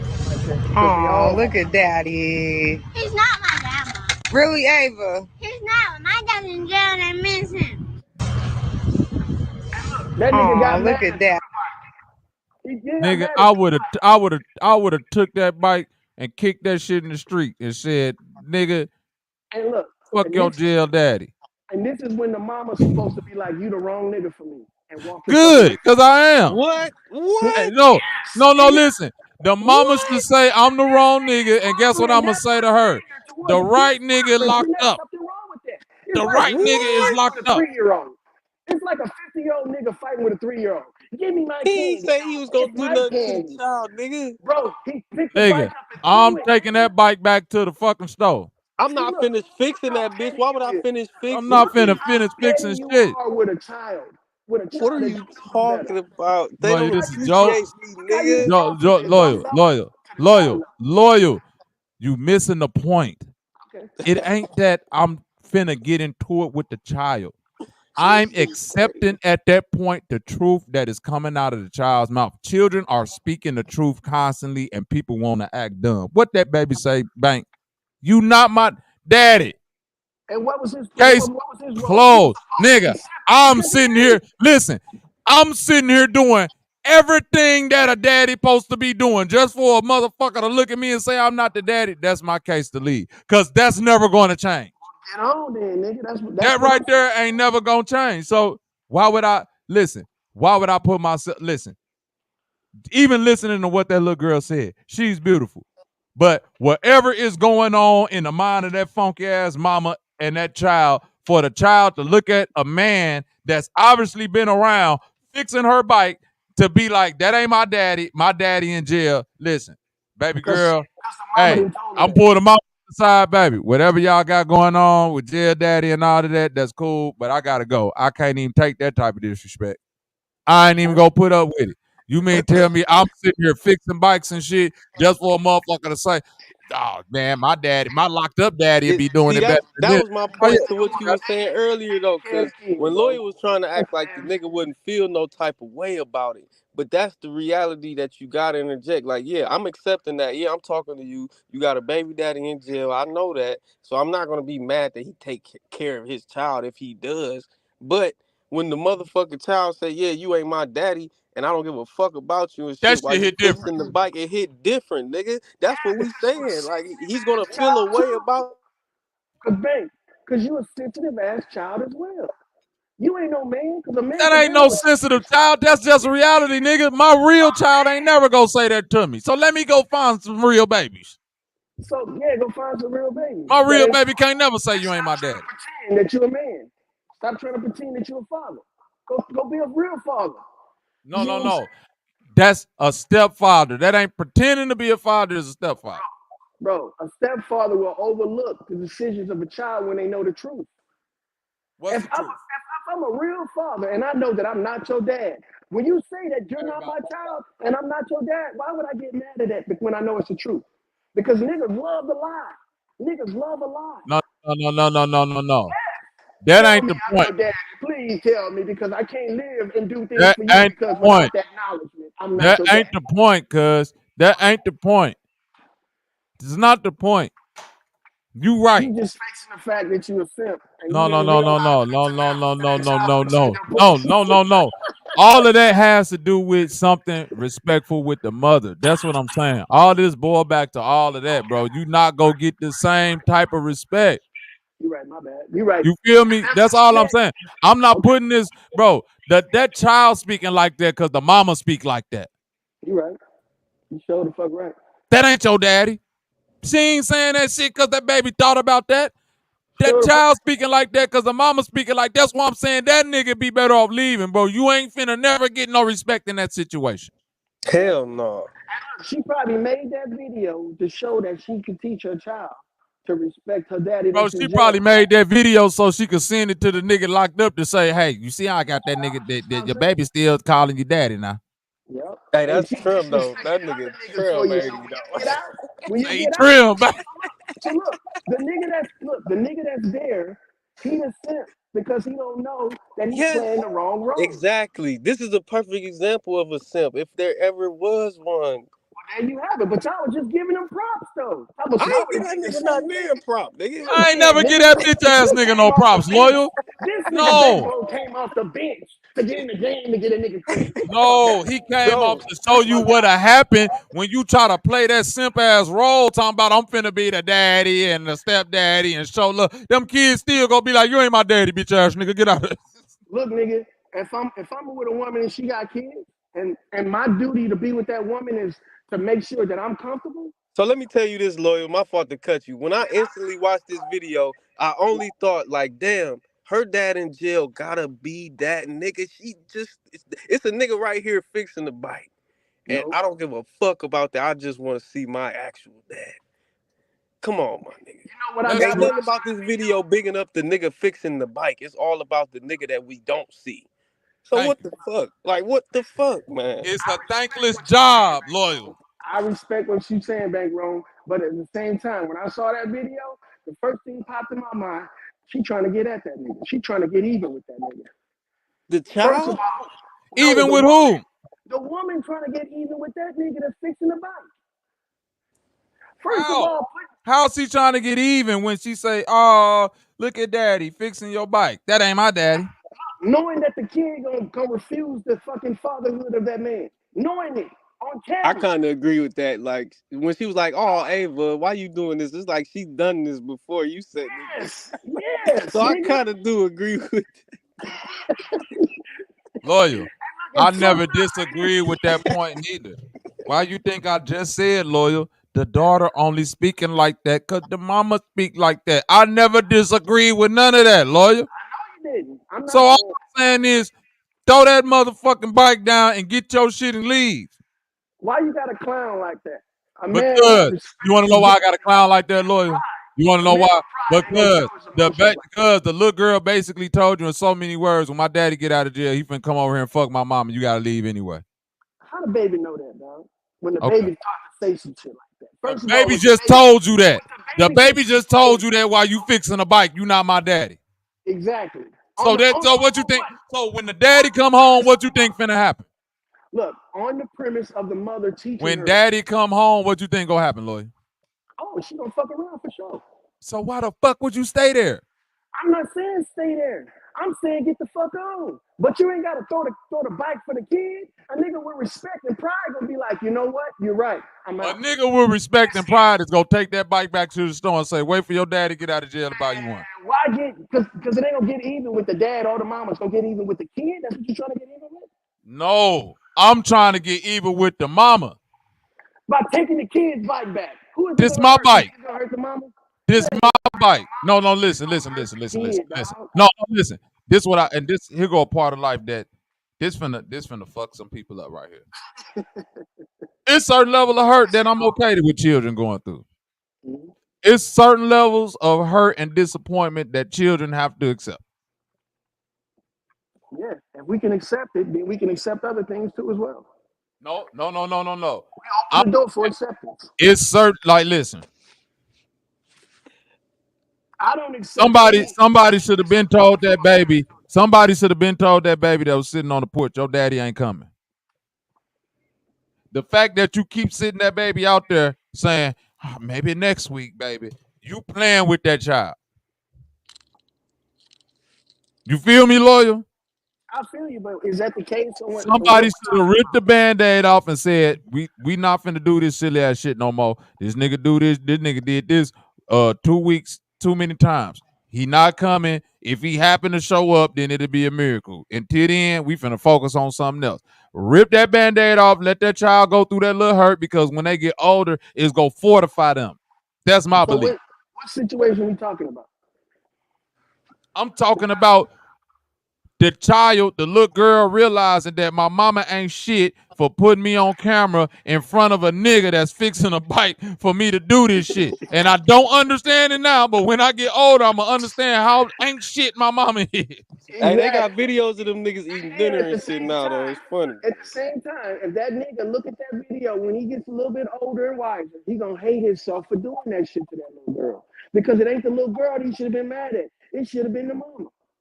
What he should have did, we should have stood up and slapped that fucking phone out of her hand and walked the fuck off. The only nigga he should have been mad at is himself, man. That's what I'm like. Thank you. Obviously, he was mad at himself. Mad at your motherfucking self. The girl didn't do nothing. He chose to be the baby. Like, he chose to be the stepdad to a bitch who got a baby daddy in jail. He's wood, nigga. That's what we do, nigga, when we fucking leave by a dick. When we don't have no dick control. That's what we do. Yeah. So I don't feel bad for this nigga. I don't feel bad for him either, but I do feel bad for the child, because not only did the child get used by the mother, she got humiliated by the man that played like he was a father. And then on top of that, she humiliated that nigga. Look, and on top of that, she claiming a deadbeat ass nigga in prison as her daddy. How you know he a deadbeat? Because why would he be in prison having to be fucking claimed by his daughter? Wouldn't he be the one that's claiming his child? They could have falsely accused him. Yeah, he could have not put them drugs in his pocket when he walked outside. Oh, Lawyer, you just being a nigga right now. I know what we got him. We got him. We got him. We got him. You just being a nigga right now. All them crimes. He could have not went to jail. Yeah, he could have not did all that bullshit. Lawyer probably already followed all the bike as a suspect. Right. Like, we followed the watermelon and chicken juice back to his hideout. Look, but the nigga don't give a fuck about that girl. He don't give a fuck about that child. And he damn sure don't care about that child claiming him. If he did, he would have did everything he could to stay out of jail. That means being a square or a trick, whatever y'all want to call it. If that's what you got to do to be there for your kids, I'm willing to do that. Nigga could have got locked up young, anything, lawyer. I give a motherfucker a pass for that shit. You know, I'm not necessarily faulting nobody for, getting locked up and getting out, getting their life together and all of that shit. I can't, you know what I mean? Because I done seen too many people turn it around. So that's not a How he had the baby. no, I empathize. I'm saying I don't sympathize. I empathize, meaning that I don't have no sympathy for you because you still got to get out here and make some shake. But I empathize with your situation that, okay, it happens. I understand. But you could bounce back from that shit and be very, very much so successful. That's not a indicator of a bad father or that you go be some type of shitty individual. And obviously he wasn't too bad of a father if the daughter like, hey, I need my daddy, because most men in that situation, the children don't be too cognitive of them. So it's like they really not missing nothing because the nigga went there to begin with. So it's like, okay, this nigga locked up. So what? The nigga ain't around anyway. That's why the way the that's the baby first thing said I that, thought when I saw the Bobby. video. Right. That's why I agree with you at Bank. He had to be a like you say, trim on top of his shit, nigga. Because baby girl, like, I need my daddy back. Listen. A child speaking like that for their father mean that their father was in their life a lot. Man, listen, just because a nigga in the street don't mean they not a good father, man. And listen, okay, let me give you an example, Lloyd, real quick. My uncle Roy was murdered when I was like 6, 7 years old, right? His son, my cousin Dion, was probably like, he was probably 5, 6. My cousin Tata was probably like 3 or 4, right? This was my auntie's baby father, right? Him and my auntie wasn't married. This was just her baby daddy. But since me and my cousin Dion was so close, like brothers growing up, whenever he would come pick up Dion and do with him, he would do for me. So he wasn't even like my uncle. You feel what I'm saying, Lord? He wasn't my uncle. Like, he didn't marry my auntie or nothing, but this was my uncle. Whenever he'd come get my cousin Dion, he'd come get me. He'd take me over there with him and his other sons, my cousin Marcel and my cousin Roy, Lil Roy. We all grew up like brothers. You see what I'm saying? Like, I thought this was my real uncle. You see what I'm saying? I was around his mother, granny. I was like, he didn't have to do none of that. That nigga could have pulled up, give me my son, and been out that bitch, and I'd have just been looking like. So I get what you saying. It is a level of, do you see what I'm saying? Humility. That. Long story short, when that nigga got murdered young, you see what I'm saying? Even though he had us around and all of that shit, we still had a connection with each other, basically. Yeah. Because he was like, so I kind of forgot the point that I was making, but it's, you know what I mean? It's different circumstances when it comes to that, you know what I mean? A mother being young and, not being there for their child and all. Like, I understand you that can still be a stand-up father. Yeah, you can still be, you can still be stand up and out there. Like, he wasn't necessarily like, had his shit together in life, but he was a stand-up nigga. He ain't have to do none of the shit that he did for us, but he did it. So that don't make you not stand up just because you outside. You did what I'm saying. Like, her father obviously was a stand-up nigga for baby girl to be missing him like that. She knew who her father was and all of that shit. So that's a good indicator.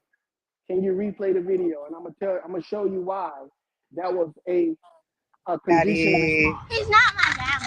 Really, Ava? He's not. My dad's in jail and I miss him.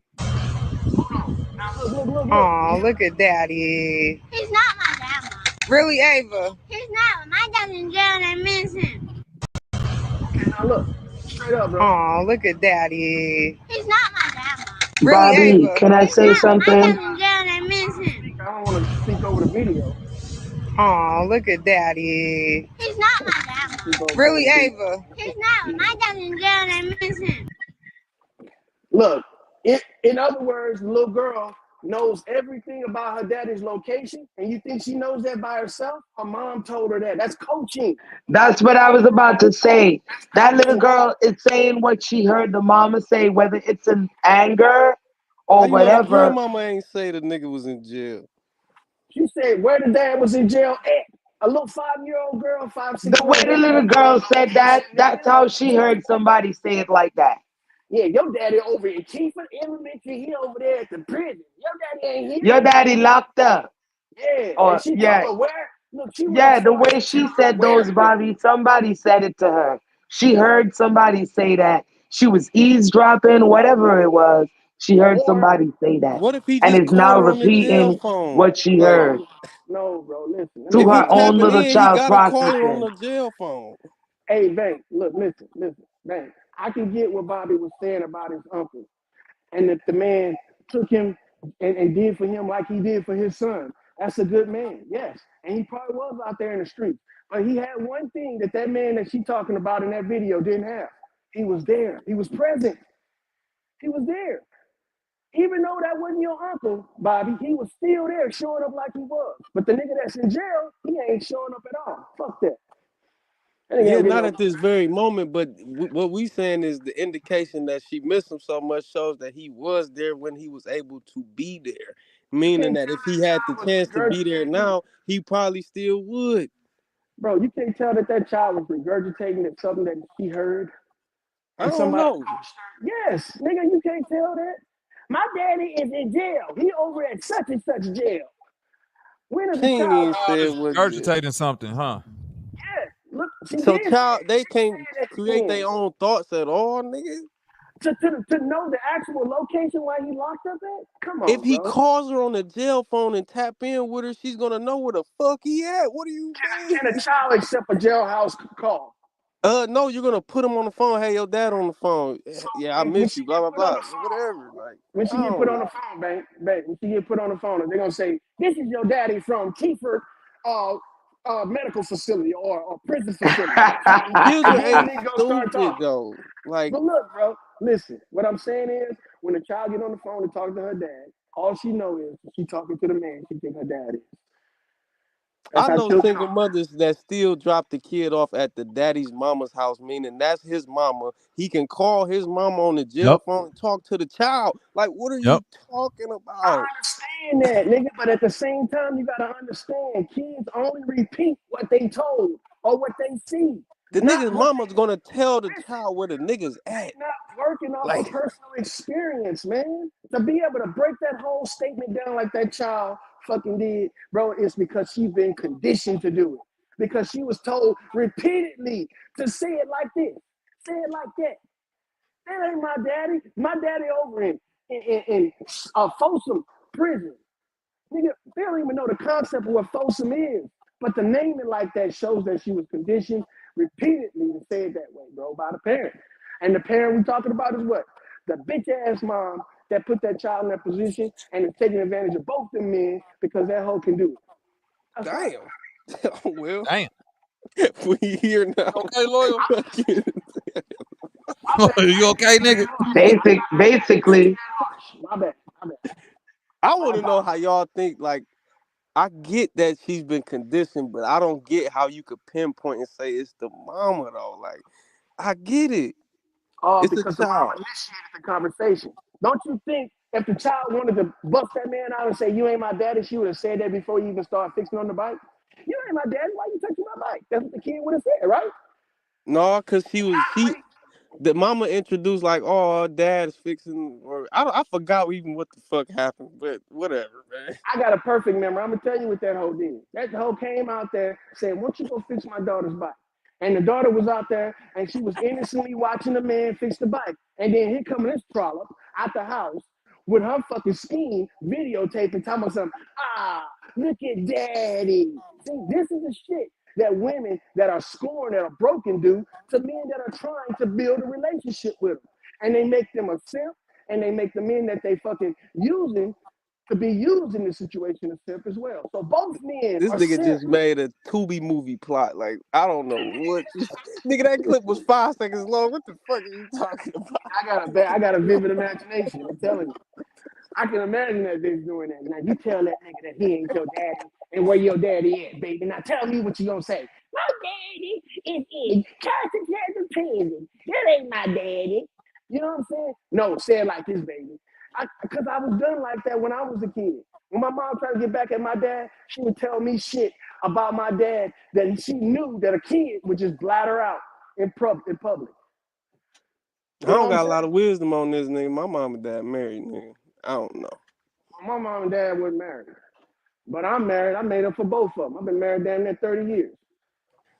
And I can tell you from experience, I know how adults act when they're not mentally an adult. When they're a kid at mine. I can tell you that because I went through that shit before I got married. I met a lot of people that looked like they was grown, but they weren't nothing but big ass babies. So it is what it is, man.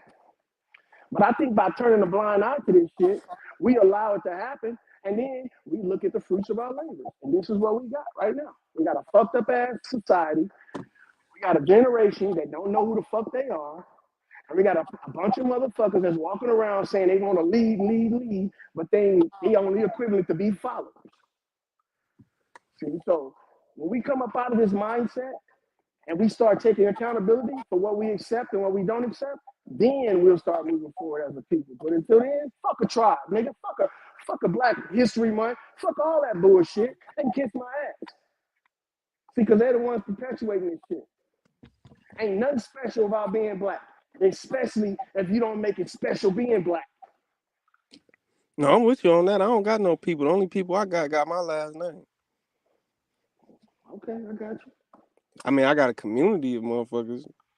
Nah, fuck a community too. Because if you got a community of motherfuckers and you only claiming the people that got your name, you backdooring them, dog. I'm backdooring them. Why I gotta be malicious intent just because I'm not putting you first? Just because you second to my personal family doesn't mean I wish harm to you. Like, what the fuck? Because nigga, who you gonna come and get when you need niggas to back you up out there? My family, nigga. No, you not. You gonna go get your boys, nigga. You ain't gonna bring that shit to mama's house, to uncles and aunties' house. I don't bring problems on other motherfuckers that I can't handle, period. I'm a man.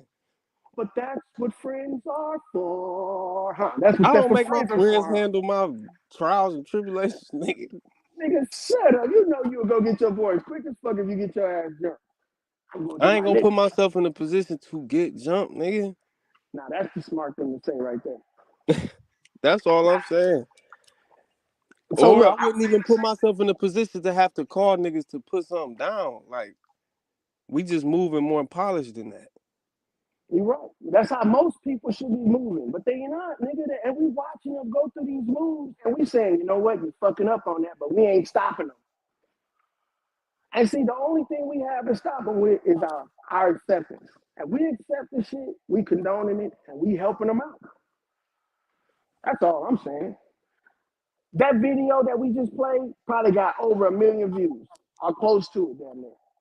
And people commenting on it and saying, yeah, baby, that baby looking out for her family. She looking out for her daddy and giving them props, just like y'all just gave it. And talking shit about the nigga that threw the bike. You know what I'm saying? But look, what we should have been doing was, we should have been thumbs down in that shit. Fuck this shit.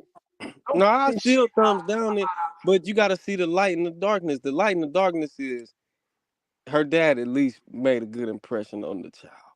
Man, her dad can only take credit for dropping that seed. That's it. He can't take credit for shit else. For dropping that seed. And when he get out, he gonna drop another seed in another bitch, and she gonna be the same thing. What she gonna say then? My daddy, that ain't my daddy. My daddy over there on 5th Street with another woman and another baby. And what you can say about the mama is at least you got record of 2 niggas standing on being manly around her. Yeah, that bitch, she gets it. She gets it. That bitch gets it. She gets no props, first of all. And second of all, she gets the worst parent of the year for exploiting her child like that for everybody to see. Not everybody see that baby and know who she is and know who her deadbeat ass dad is and know who this dumbass nigga is who got pissed off like a little kid and threw the bike. Which everybody know her whole ass too now. See? Just stop recording me, period. How about that? Why she cut the camera on? That's the thing. If I was a nigga, I would have been upset that she even videotaping me doing this shit. See, niggas ain't got common sense. And we need to point that shit out. See? You want your woman to act right, but you act like a dumbass. Yeah, because she didn't even have to post it either. Like, that's what kind of be making me think stuff like this be skits. Because it's like, if this was just a random thing and we in the family and my daughter disrespects you, I'm not finna post that though.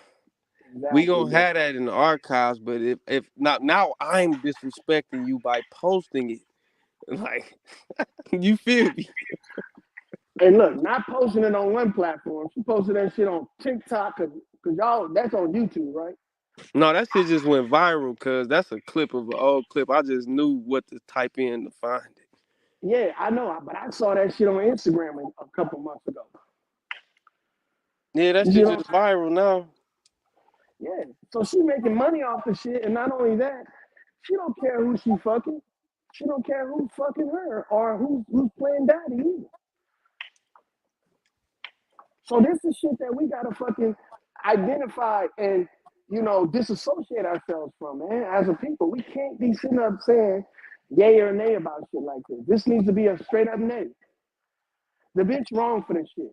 She shouldn't be getting no views and get paid off of our fucking suffering. And we suffering for watching shit like this. Because there are men out there that can relate to that dude.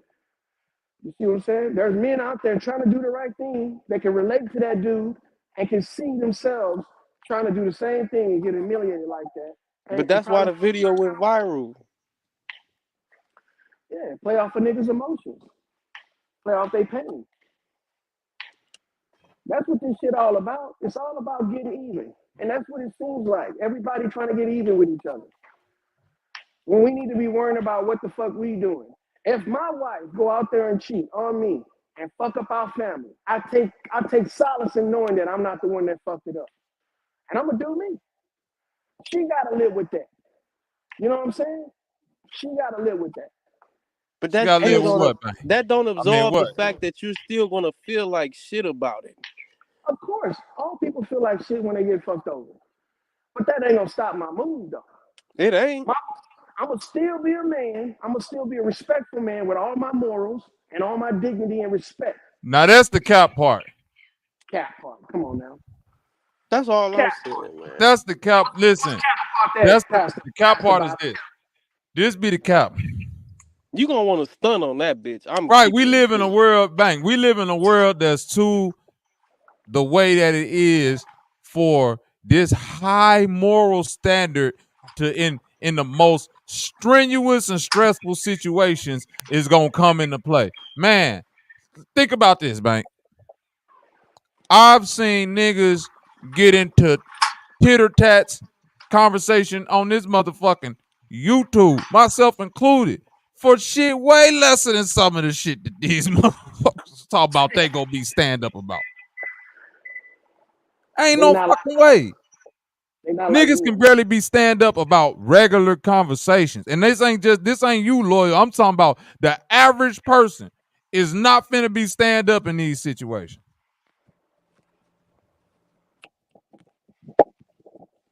Well, I guess I'm just different then. And the people I associate with are just different. Nigga, you live with chickens, of course you different. This nigga said the people I associate with. This nigga talk about Cluck 1 and Cluck 2. Hey, you talk about the people you associate with chickens and shit in the woods, nigga. Fuck you. Yeah, shit around me just don't act like that. You a dirty ass nigga for that, dog. Man, he got a bunch of chickens around him talking about they don't act like that shit, these niggas. I'm up here trying to be real. You want to bounce into a joke, old buckethead ass nigga. That's what I'm talking about. You gonna talk about the chicken run. Remember that movie Loyal was on the Eternal Chicken Run. Nigga, that's my occupation, not my way of life, nigga. All right? That's your way of life and occupation. You have Amish. Because if I don't want to go out there and take care of them motherfuckers, I'll be rightfully fucking so. I ain't gotta go do it. See? This is not my way of my way of life is this right here. Everything I do, I try to do is my best. I try to be brilliant with the basics. I'm not trying to change fucking people's lives and be a scientist and all that shit. I just be brilliant with the basics. I could agree with that. Every day I'm trying to be the best, nigga. I can understand how some slow niggas can look at that as being a simp. But who said you was a simp? Did I say you was one of the slow niggas? I'm just saying something, dog. You just not scream like a No, I didn't say I was a slow nigga. I was saying who said you was a simp. I said if slow niggas can look at that like I'm a simp, then I'm cool with that. Cause they slow. You see what I'm saying? They slow. But I I'm don't not really working. think that's simp qualities. Well, I mean, I don't think it's simp qualities either, nigga. I think it's honorable qualities. Shit. I do what I want to do, when I want to do it, how I want to do it.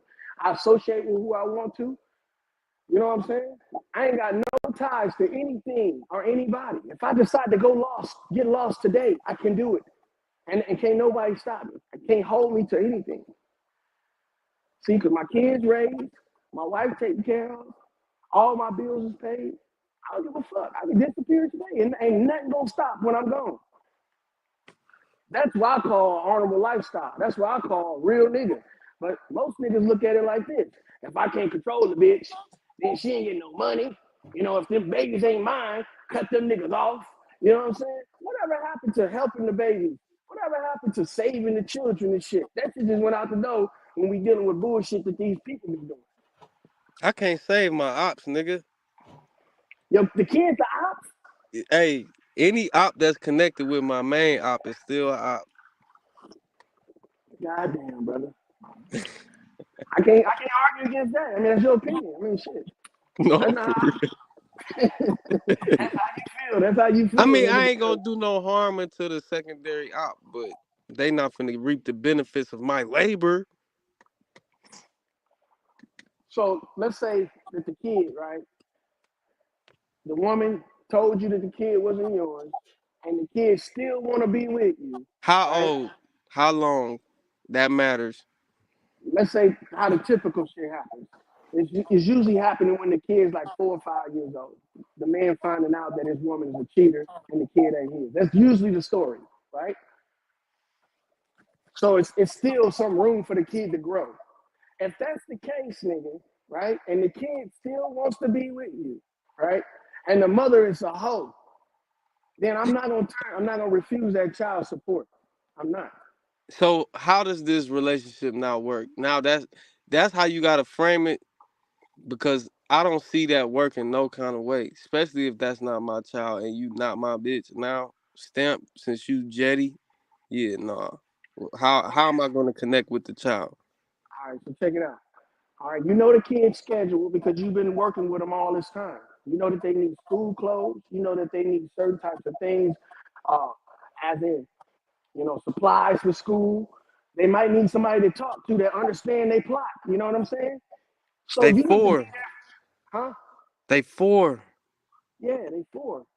So you don't think 4-year-old kids have problems with people? No, they do. Yeah, But they so still young enough to where they don't have that big of problems. they I got a don't. Man. 4-year-old son right now. I You take him say to school. 4-year-olds have a problem? Mm-hmm. What problem? 4-year-olds have people trying to take advantage of them, kids trying to bully them, parents that's neglecting them. They got all that shit, bro. But we talking And about your 4-year-old, not yours personally, but in the hypothetical. Yeah, yeah, you not neglecting yours though, so that's not something that we talking about in the hypothetical. I understand, but let's say if the kid wasn't yours and you found out you and the woman split ways, that's still gonna stop you from caring for the child? No, it's not. You gonna still That's care the for the mama's child, doing. You got to take solace in knowing that you didn't fuck it up. She did. You just said it. bro. But the point is that still doesn't erase the relationship you have with that kid, bro. Yes, it does.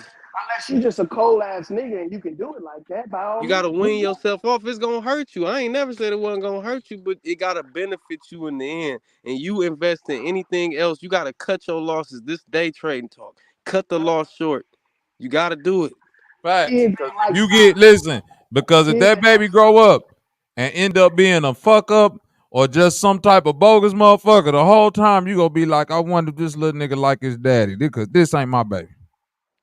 You can wonder all you want, but did you do your job? Yes, you did. So do you have No, to no, take the but even if you did do your job and it ended up fucked up and the baby ain't yours, like, cut your losses, gang. bro? And what if your kid end up being fucked up? You gonna cut the losses with him too? You say what? I said, what if your real kid fucks up? You gonna cut the No, I losses don't with have him to too? cut these my kids. I can't. I gotta take responsibility I'm for that taking nigga. I have What are to you take talking about? responsibility. These are mine. Yes, these are Okay, mine. you have to take responsibility Because they're because mine. I have to. you have a personal obligation. Yeah, because they mine. They have my blood. What? This is the legacy No, bro. we speaking of, Listen, nigga. if This that is was the my case, seed. No, it's bro, no more. The if blood, that was the bro. case, then The we wouldn't have Babylon blood kids magic fucked is up the that only have thing their that family matters around. from the man point of view. All the other sucker shit you talking about, that's for women to worry about. The only thing the man thinking about is that Babylon blood magic. Is the blood running through these little nigga veins mine? Mm-hmm. That sounds like a nigga that's out of touch with reality. Listen, It don't matter if your loyal, blood running through them or not. If a kid gonna be fucked up, they're gonna be fucked up regardless of who loyal. you I'm saying this. If I choose to take the responsibility for a child that's not mine, that's one thing. If a bitch lied to me and tell me a child is mine and I find out that it ain't later, I'm out of there. You can be out of there. I'm not saying stay there. I'm not saying stay there. I'm not saying I'm be out the now. whole I don't thing. know that child no more neither. How the fuck can you say that? Well, I Because, just man. said it. Nigga, you was there when the child was born. You held them when they was a baby. You You That's cooking gotta dinner fine. for them. sometimes, nigga, You if was you there when 50, they was you cutting off preaching. niggas in Hold your on, life listen. that been there You for was there 40 when they lost years. their Bro, first listen birthday. what I'm telling you, loyal. Their first All that birthday may be party all true. the way up to All the that may be true. Hold on, loyal. Loyal. All that can be true. But guess what else could be true, loyal? You hear me? I hear you. All of that could be true. And now, every time I think about them memories, ain't nothing but pain behind it. There's no more joy there. So now I got to get away. So you was I'm no pretending. good to this situation no more. That means you was pretending. How You was was I expecting some pretending, bro? great reward in the How was end when I the child get loyal? older. Loyal. I held the baby in my arms under the pretense that this mine. If this bitch would have called me and said, I'm having a baby right now, and I would have knew that it wasn't mine, I would have said, congratulations, and I'll see you when you get back home. And I want to know in the real reality that this nigga speaking of, where how can you even orchestrate picking up a child that ain't yours and you not with the bitch? Like, what are you talking That about? should have never happened. Like, This what is do why you mean? this is why the stepfather shit is always a thankless job, because they say when you Man. break up with that mama, you breaking up with that baby too. Mm-hmm. You don't get no more access to nobody after that. How does Bang, you that asked work? that question. You asked that question, Bobby. He asked that question, right? Confidently. And I'm gonna tell you like this. The same way you can go out your way to help a homeless nigga. The same way you can go out your way to buy backpacks for kids you ain't even met before. And buy coats for kids you ain't even met before. It's because you care, nigga. That's why. You care. Oh, I ain't saying the kid can't show up to no backpack drives. They can show up to the school drive. Hey, this nigga crazy. I take them niggas though. Bobby If said, the you can mama get these ready to crack handouts, though, still. nigga. Bobby said, you can get these handouts, but you ain't getting no special treatment, nigga. No special treatment, motherfucker. You can get these hand-me-downs, but you ain't getting my kid, treatment. You know what I'm saying? I feel you. I feel you. You feel a certain type of way about another nigga's property. Yeah. Yeah, I understand that. Some niggas just got morale over morality. I Some niggas just wouldn't even initiate dealing with it, brother. like to feel good instead of be good. You know what I'm saying? No, I'm That's the righteous opposite. to the ones I need to be righteous to, Nigga, which is hey, look, everybody. righteousness don't have a preference, all right? So you can say who you want to be righteous to all you want. It don't have a preference, nigga. What you are utilizing isn't righteousness. What you're utilizing is what they call ownership, Manipulation. some type of pride in ownership. Like mine, I take care of mine, Yeah. and mine will never be yours. That's It ownership. won't. But when you care, nigga, caring extends out through borders, nigga. It extends. It's like a tree with roots. Gonna touch everything around it. I care so much for mine that I would never do nothing to you that I would want done to mine. That's how much I care for mine. Before you found out she was a hoe, that was yours. And she ain't no more. She ain't, but what was yours in the child could still be yours. But it ain't yours on paper. And see, that's what's wrong with you. You thinking about what's yours that you can claim. If I don't got Why the you deed, want it to ain't claim mine something? though. Why you Why trying the to claim? deed matter? Look, you can claim your kids all the way up until they become adults, and they'll disown your ass. That mean you ain't stand on it. You ain't Yeah, put it down. that means that you can be dropped just like you dropping everybody else. So think about that, nigga. When you I get never old and dropped neither crusty, one of my parents. That mean they did a don't good work job. no more. Look, when you get old and crusty and your dick don't work no more, and you over there trying to be the man, and all the hoes is dissing you, it might be the hoe that you talking about is not worth you. That's gonna be the one that's gonna pick your old dry ass up and take you home and take care of you until your ass die. I got family too. Don't burn bridges, nigga. No, Bro, I'm you big got. on family. Yeah, I got a big family. I understand it, but look, does your family wash your drawers? Yeah, we look out for each other in ways. When the last They time your mom would. washed your drawers, nigga? She would if I needed her to. Best You go believe. out there and get one of them old hoes, and they'll wash your drawers every day. Nigga, my brother would wash them bitches. On my mama, he would. You got a simp. That's a simp. I My ain't washing sister would nobody's wash them drawers. bitches. I'll wash I'll their print shit on if you. they needed it to. We a Yeah, family, I'm nigga. gonna tell you today, right now. My wife washed my drawers. I wash hers, but I'm not gonna go wash her mama drawers or her daddy drawers. Nigga, I love them niggas, but we ain't that close. All right, let me tell you. And I'm if not I gonna come wash back my and visit my parents and I'm about to put a load in and they load in the washer, I'm gonna put their shit in the dryer. Or if it's up there to be washed, I'll wash their shit first and then wash my shit. We're a family, nigga. no Like if I nigga. walk past the sink and dishes in there, I'ma wash all them bitches cause Drawers, yeah. nigga. Do Like you it handle don't they matter. drawers? This is what It I'm don't saying. it's a Do piece of you clothing, nigga. I'm a nigga? plumber, nigga. I go in other people's houses and touch shit and all Yeah, I type don't of care weird about shit. wash. What Like are you it's getting talking washed. about? Put the shit in the washing machine and You got wash a it. problem, nigga. Like, what do you mean? I literally go in other people's houses and touch shit and nasty shit. Loyal, I don't give a you Well, you fuck reach know, about into touching a you at a my chicken proper family ass age, and shit. pull at an least egg you out, and know you got that a you will problem not touching touch somebody drawers. else's shit. This nigga crazy, boy. Loyal, wait a minute. You reaching chicken asses and pull eggs Baby, out. You got a problem touching human drawers? come on. Make that make sense, nigga. Man. All right. See, it don't make sense, do it, Lord. When you say it out loud, it sounds crazy, don't it?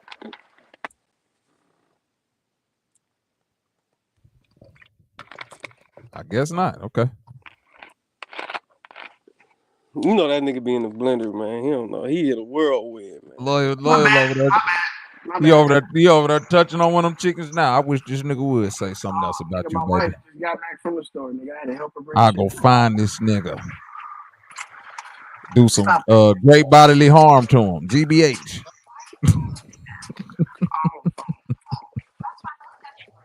Oh, Hell no. I had to put y'all on mute. Loyal, I do like that you give an interesting perspective to everything, but I just feel like well, a lot of times it's like you nigga. I know niggas who reach. I'm a simp. I know all Nigga, that you shit. be reaching your arms be reaching behind the couch, under the floor, under Mr. the Fantastic ass apartment that's nigga. below that. You reach for shit that definitely ain't there.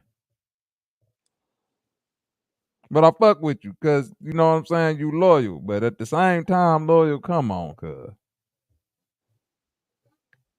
Come on, cuz. Come on, man. I fuck with you though. You my peoples though, loyal. Come on, cuz, man. Yeah. You my peep too, man. I feel you. Come on, cuz. It's all to the good though, loyal. We ain't even tripping off there no more, man. I feel you, man. You bring up a lot of interesting conversations, man. That's why I say some of the shit that I say because I be looking for these interesting topics and answers. Mm-hmm. So hey, man, Yep. I only feed off of what you say. I got an interesting topic. What the fuck was Key Norfolk smoking on the other day? Key Norfolk was smoking on the fact that she was his best friend, and you left him hanging with OG Philly. He ain't got no other place. No, nigga, you need to. I need to know what was. Cause listen, I was told, but I didn't watch it because he deleted it. So I want to know what happened. Loyal, you was there. Let So me know. I went over there, and the nigga had the topic about,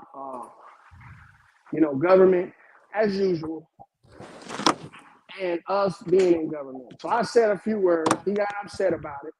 Nigga gonna call me the police, and I said, yeah, that's a rumor, just like the rumor is that you smoke crack. He got upset about that. Hey, that's a comeback though. I That's the feel banger, that. loyal. That's a banger, boy. It's a rumor like you smoking crack. So the first people he brought up, like y'all was fresh on his mind. I ain't say nothing about y'all. I was just talking for myself, but he felt that he had to bring y'all into the conversation. So, hey man, his show. I can't tell him. Man, what he say, lawyer? What he say, lawyer? What was said? Well, what was said is that we all gay. They is our pimp. Okay.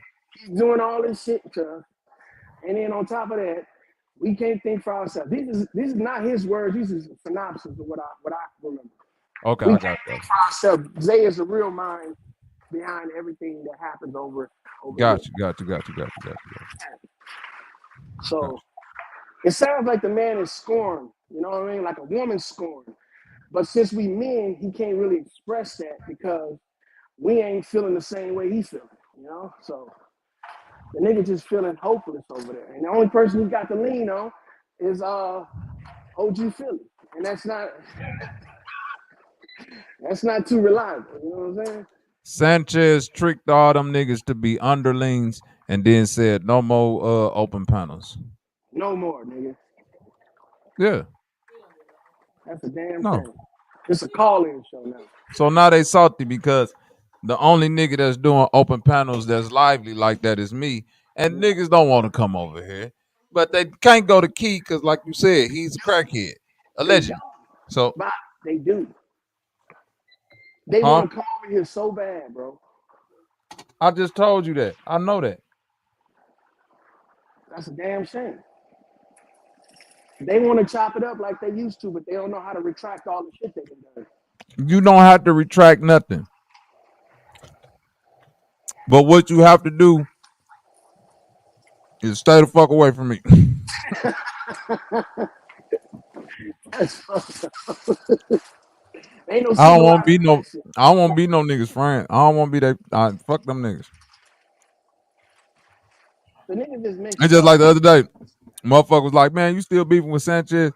That shit dead." But I'm not. I'll be honest. I don't give a fuck about none of that shit, man. Fuck cuz. OG Philly, all them niggas. I can stand on that and just still be like, man, fuck that shit. Cause I'm a petty nigga, man, and I hold on too much. I don't know if that's a Leo thing or what, man, but nigga, time could pass. Time could pass, and I can see a motherfucker out and they be like, man, it's good to see you, man. Time to pass. I'll be like, bitch ass nigga, get out my face. You think I forgot what the fuck happened? I ain't forgot shit, nigga. I'm like an elephant. Get your bitch ass out my face before you do it to me again, and I want to kill you this time. I would call it beef if the niggas had a proper defense. They ain't got a defense on what you're doing to them. So it's not beef. It's just a bully. They make you look like a bully. I am a bully. I don't look at it like that. I look at it that hey, if a nigga's gonna come at you and say some shit about if you, another grown man call me a bully, I'm gonna accept that, bro. That's powerful. That's what they think you are. And I'm gonna accept that because that's power. That's why they gotta block me to try to get at you, like it affects you in some kind of way. It don't, but I still take that. I still accept that power, though, lawyer. You hear me? Oh yeah, I'll accept it too. That power is great.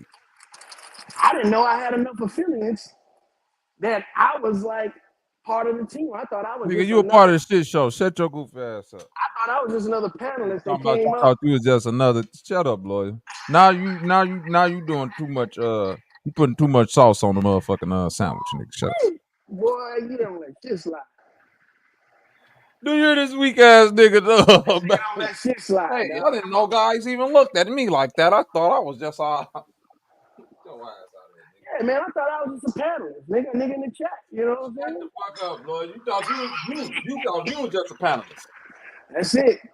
your ass out of here, nigga. I get invited by the host and the guest sometimes. You know what I mean? Nigga. Talk my shit. But look, if I'm a part of the shit show, I gratefully accept it.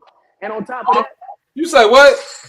If I'm part of it, I gratefully accept it. Shit, hell yeah. Nigga, shut up, man. Matter of fact, Lloyd, no, you ain't a part of this shit show. Shut your bitch ass out. Can't take it back now, nigga. Shit, your Indian You a part of the nigga, you a real droopy Indian. diaper syndicate, nigga.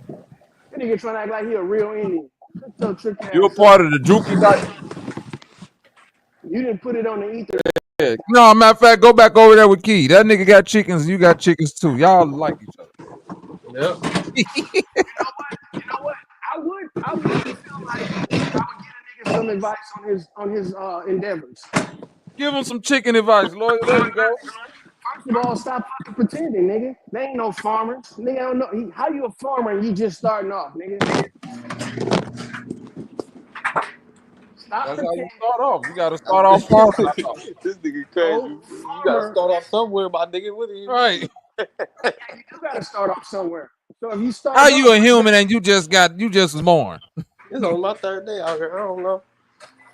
That's not the same thing, you dumbass. That nigga ain't shit. You know what I'm talking about, nigga. You don't fucking put no damn no damn tomato slices in some dirt and buy 12 chickens and now you a farmer. You was finna be racist. You said watermelon. Yeah, I did. That's the type of shit he be doing. Nigga gonna put some slices of damn tomatoes and some detergent caps and now you a farmer. Get the fuck out of here. Nigga, it takes more than that. You didn't even amend your soil, nigga. After those grow up out of there, what the fuck you gonna do with them? Look at them? That you don't even know about hardening off. You don't even know about zoning and shit like that. All you know about is the dumb shit you see these people do on YouTube. There's more work to go in that than just fucking playing games and getting registered, nigga.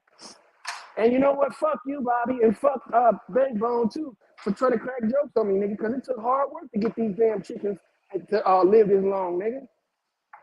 See? Well, the motherfucker died any What you time. have to do? Well, you got to get them acclimated, man. I live in the desert. It's hot. It gets cold in the wintertime. You got to get them animals acclimated. They don't know how much shit we went through to try to keep that first year. See, because the first year is when you lose everything. We went to the point of getting lights. Got lights. We put straw, all kind of shit. I built all that shit by hand. You don't just build put no chickens in a dog cage and be like, what? Be like what, Lloyd? You don't put no chickens in a dog cage and then try to throw them outside. Them niggas gonna die from fucking overexposure. You gotta wean them chickens off, man. There's a lot of shit you gotta do, man, when it comes to taking care of something other than yourself.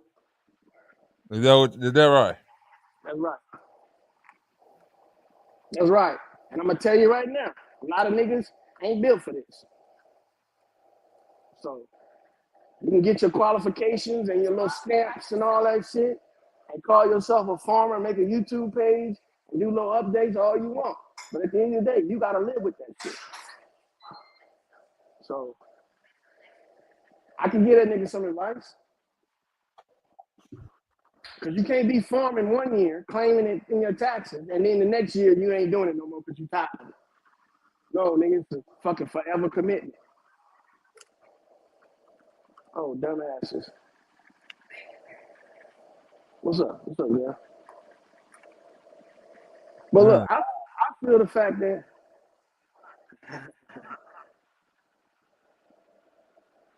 oh, look at that little dude, man.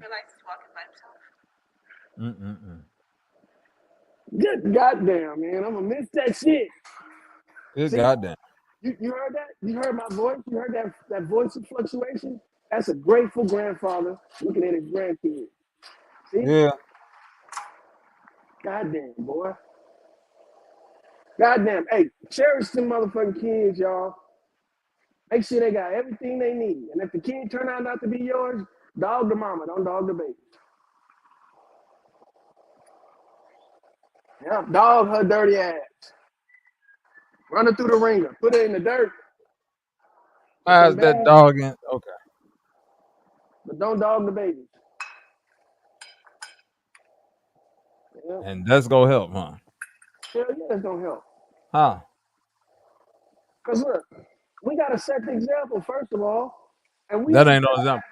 Yes, it is. Yes, it is. We wouldn't have examples like be the bigger man. You know what I mean? Follow through. We wouldn't have examples like that if it wasn't for men that overlook stupid shit that women did to them. No, I'm saying what you just said. How does that help? Because even though I don't agree on the situation, the way you talking about it, I feel like it's worse. Way you saying go about it, dog the mother, but treat the child good. No, then let's go create a resentment of the child against the mother. You know what I'm saying? When that child has a real father, no, that child got a real father and a real mother that they should be get to knowing. Versus me staying around them, giving attention to this child, dogging the mother. Now the child is gonna resent the mother and wonder why. I wish why you ain't treat him good and treat the father when, in all actuality, the reality of their situation is you're gonna end up to be more like your mother and your father than you're gonna end up to be like me. So you need to understand them because it's gonna be things that you encounter in life that I'm not gonna be able to help you with because I don't understand your real mother and real father. Only they can give you that information. And that's gonna forge an understanding in that child as they grow. And that understanding should only come from their mother and father. Me sticking around being a third wheel is only going to create more confusion, especially if I got disdain towards the mother. That's only going to create disdain that the child has towards the mother. And see, that's why I think that we falling short because we want to be parents, but we don't want to be mentors. We want to raise a child, but we don't want to develop it.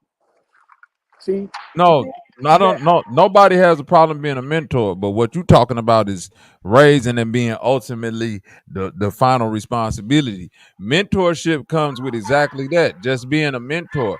Like the problem with the situation that you presenting is that not only do I have to be a mentor, I have to be a confidant, I have to be emotionally, physically, and mentally available at all times because I have to care and respond to you like my own child.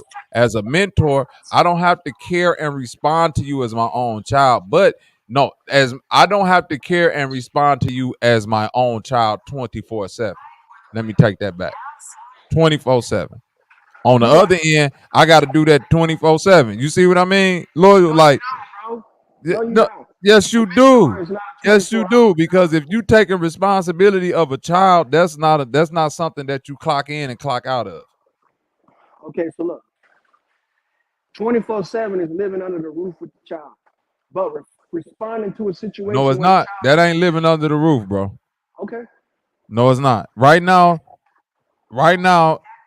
you are not the mentors of your children. You your child's father, correct, Lawyer? So 24/7 mean that if like in a parallel universe, if I was a mentor to one of your sons, but you actually being a father, if some shit happened at 3 a.m, your son not calling his mentors, they calling their dad. If that's the only nigga they have to call, they gonna call. Because it's no, that's gonna be the first person they call because that's just what it is. I'm not saying that I might not get a call. I'm saying the first person they calling is you because you their father. 24/7. They gonna call you and wake you up out your sleep. Even if they call me as they mentor at 3 a.m, ain't no guarantee that I'm gonna answer because it's like, nigga, I'm mentoring 20 other people. You're right. You're right. And that's the one opportunity that they have. And then now they gotta find another one. No, they gotta call their father. What if their father ain't there? Then they gotta call their mother. Same shit. They wouldn't be in that situation if they had their mother or their father. Okay, well, listen. What I'm saying is that if they call a mentor in that situation and he don't answer, it's still not his responsibility. If they call his father in that situation and he don't answer, that's his responsibility. He should have answered that call. You're right. It's not your responsibility if you didn't. That's like saying the head coach gonna come out for the child at 3 a.m. That's a mentor. He's the coach. Bro. But if you have a dad, you're not gonna call the coach, nigga. Come on now. Bang, don't act like them coaches don't call. I've never said, listen, It's They some coaches do. that would do that. But the point is, he don't have to do that, and he not gonna get faulted if he don't do that. If your daddy don't do that, he gotta do that, and he gonna get faulted if he don't do it. That's right. You're right. So that's the big difference. A mentor is just exactly that. I'm here to help guide you through certain situations. I don't As a mentor, you don't want the full responsibility or accept the full responsibility. As a father or anything in that motherfucking vein, you accepting full responsibility. Mm-hmm. Key word, the ability to respond. Yep. That means anything that this child got going on, or this or that, or call about, no matter how petty or little, you gotta respond. Anybody can respond, bro. Anybody No, can. Yes. anybody can respond, but it's not anybody's ability to respond. You see what I'm saying? It's your ability to respond that's gonna be the one that matters the most. It's your response ability. That's what I just said, which is the ability to respond. It's gonna be on you the most as the father. Now let's switch that around. It's your ability to respond. Same thing what a mentor does. And I just said your ability to respond is going to be more on the father than anybody else in that situation. You're right. That's it. Not saying that a mentor can't respond, but you're not going to fault that mentor like you're going to fault that father. It's just it. You're not going to fault the mentor at all, because it's like, okay, if you respond, you respond. If you don't, I understand. So do you consider a stepdad a father or a mentor? If you're a stepdad, you're a father. Case closed. Mm-mm. Case closed. You took on that responsibility. You the father. No. No. Yes. The only time you a father is when you adopt that child as a stepfather. As a stepfather. If that child doesn't have your name and you there and you there as a father figure, you're a mentor. And I'm saying this: if you a stepfather and you've been around a child this whole time for years and years, and you don't look at that as your son or whatever, daughter, however, yeah, you irresponsible. Yeah. Any adult that has the ability to respond, right? But this is the difference. The ability to respond is still based upon parameters. So the reason why I'm responding to my child in a timely manner is because it's my child. We 9 times out of 10, we under the same roof or something like that. When I'm talking about these other situations, as far as a mentor, this child is not in my house. It's not under my rules. It's a whole different set of stipulations that go into that. You're right. That's all. That's the only thing that go with that. That's it. It ain't nothing more, nothing less. So I understand. But if you're a stepfather and you in the house with this child, that child is your responsibility. You're the father. Yep, You ain't no mentor at that point. I'm not saying that, but look, if the child goes to jail, and they say only family can come and visit her, if you're not that child's family, I don't care if you are his stepdad. Yeah, the stepfather count as family. If they allow it. No, in every place they allow that. Yeah, they allow that. Yeah, stepfather count as family, bro. They can refuse it too, bro. I'm just saying. They can't refuse the stepfather, just like they can't refuse a stepmother or anything else. Like it's rules to that. No, they gotta allow that. It's on documents they got that. What list your relationship to this person? Mom, father, stepmother, stepfather. So look, when I was in the military, let's say something like, let's say your father-in-law, right, had a heart attack. You can't go to the Red Cross and say my stepfather had a heart attack. They don't look at you like, if your father-in-law, yeah, your father-in-law, my bad. That's not your stepfather. But he's your father by what? He's your father by marriage. This is not nobody that raised you. That don't count. The same thing with the No, it's not, because you're not because you're not the reason why father-in-law don't count, because you are not you're not considered a direct relative. That's not a direct relative. But ain't he your father by marriage? No. Yes. No, that's just a colloquial term that people use. That nigga is not your father by anything. Oh, okay. That's some shit that people just use as a term. That nigga's not your fucking father. That nigga And is. I think it's disrespectful that people take that motherfucking stupid ass idea, your father by marriage. Nigga, I don't know you. That's your daddy. I got my own daddy. I don't know if it's just the newer generation or what. But it seems like you guys are rejecting all the old practices. Yes, because all the old practices ain't led people here to this dumbass shit. A bunch of stupid ass traditions that ain't been about shit. Some of them did, but not all. Most of them. The vast majority, loyal. You can't name 5 of them. The vast majority. I just named one of them. That stupid ass father-in-law, mother-in-law shit. That's dumb. I can name 5 new practices right now that have changed the way we deal with shit. You can name what? 5 new practices that we changed that now we do that fucking us all up. Okay. One, you want me to name it? Yeah, I don't give a fuck. Name of shit. Okay, Mr. Non-fucking chalant. Okay, look. All right. So first of all, the covenant between man and wife, right? That was an old practice that now has been criticized, and now they've gone to the point where 2 men and 2 women can get married. That's a practice they changed. The same thing with about women working outside the house. That was a practice that we didn't do. That now is fucking us up because now we don't have nobody at home during the day for the kids. All right, number 3. All right, women that do the makeup shit and all the fake hair and shit. Back in the day, women didn't do that, man. Only certain women, like performers, put on all that makeup and wigs and fake boobs and all that shit. Now it's a common practice that we've been doing.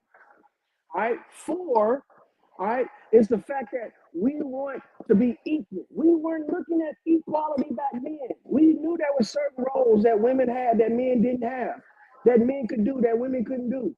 We knew this. We didn't even mistake it.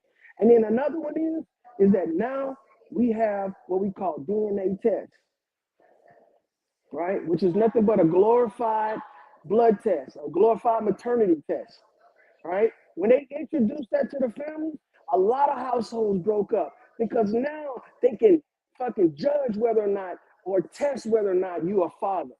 Not because of what you do or how you perform as a man, but because of the blood that's running through your veins. And that's a bias because niggas always, throughout time, have been faking tests. We go to the doctor and they give us a test and tell us a result, and we take that shit like it's gospel. You can only trust what you can perform or what you can trust. You can't trust what other people tell you. So I get it that men want to find out that, you know, who they are, where they're from, but there's certain things that you cannot delve into and expect a logical answer or a logical result.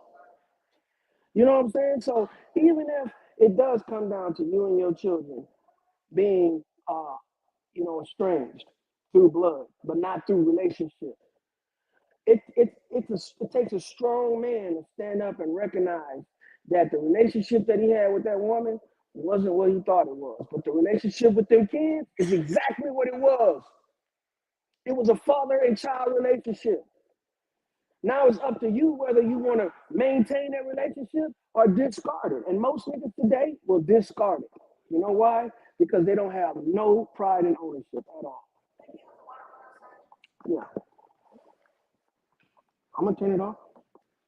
You know what? You can turn it off. Can you turn it off? I mean, thank you. It's a part of truth to that, but pride and ownership, cause come on, man, you owning people. No, that's not what pride and ownership means. Okay? Pride and ownership is caring whether or not a person is able to be who they want to be, regardless if you are their father or their mother.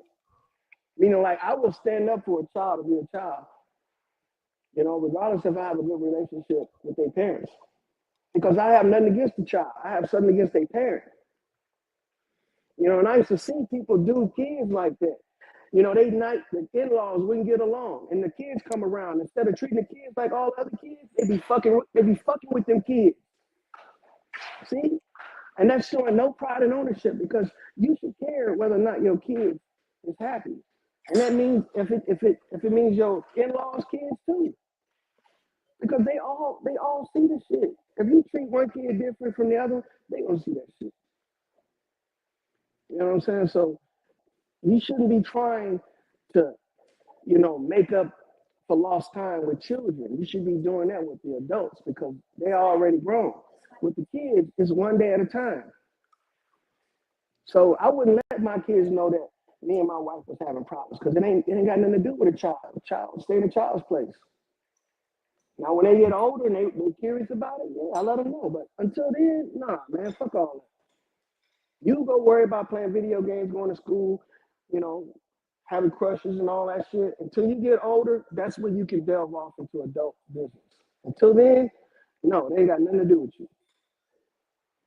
So I think that's what parents do. They bring the kids into adult situations and they not looking at the repercussions of that shit. That little girl that was on that video earlier, she gonna catch hell for that. Because how you know that man wasn't the right father figure for her in her life? And that was the one that got away because of her mom's stupid shit that she was doing. True. So I'm not disagreeing with you guys, but I think that if we don't look at all aspects of the situation, we're going to overlook a big-ass remedy. And we need remedies right now, dog. Gotcha. And I hate being the one to say it because I'm a sarcastic-ass nigga. The voice of reason is not always my tool of preference. The voice of reason is always somebody's tool, like yours or Bankbone. I'm like the agitator, but now you niggas dropping the ball. You niggas dropping the ball, and I feel like I just caught a fumble, and I'm about to run it in. Yeah, I'm running that shit in. I done stiff on the shit out of Bank. He laying on the sideline right now. Listen, I'm saying this, Lloyd.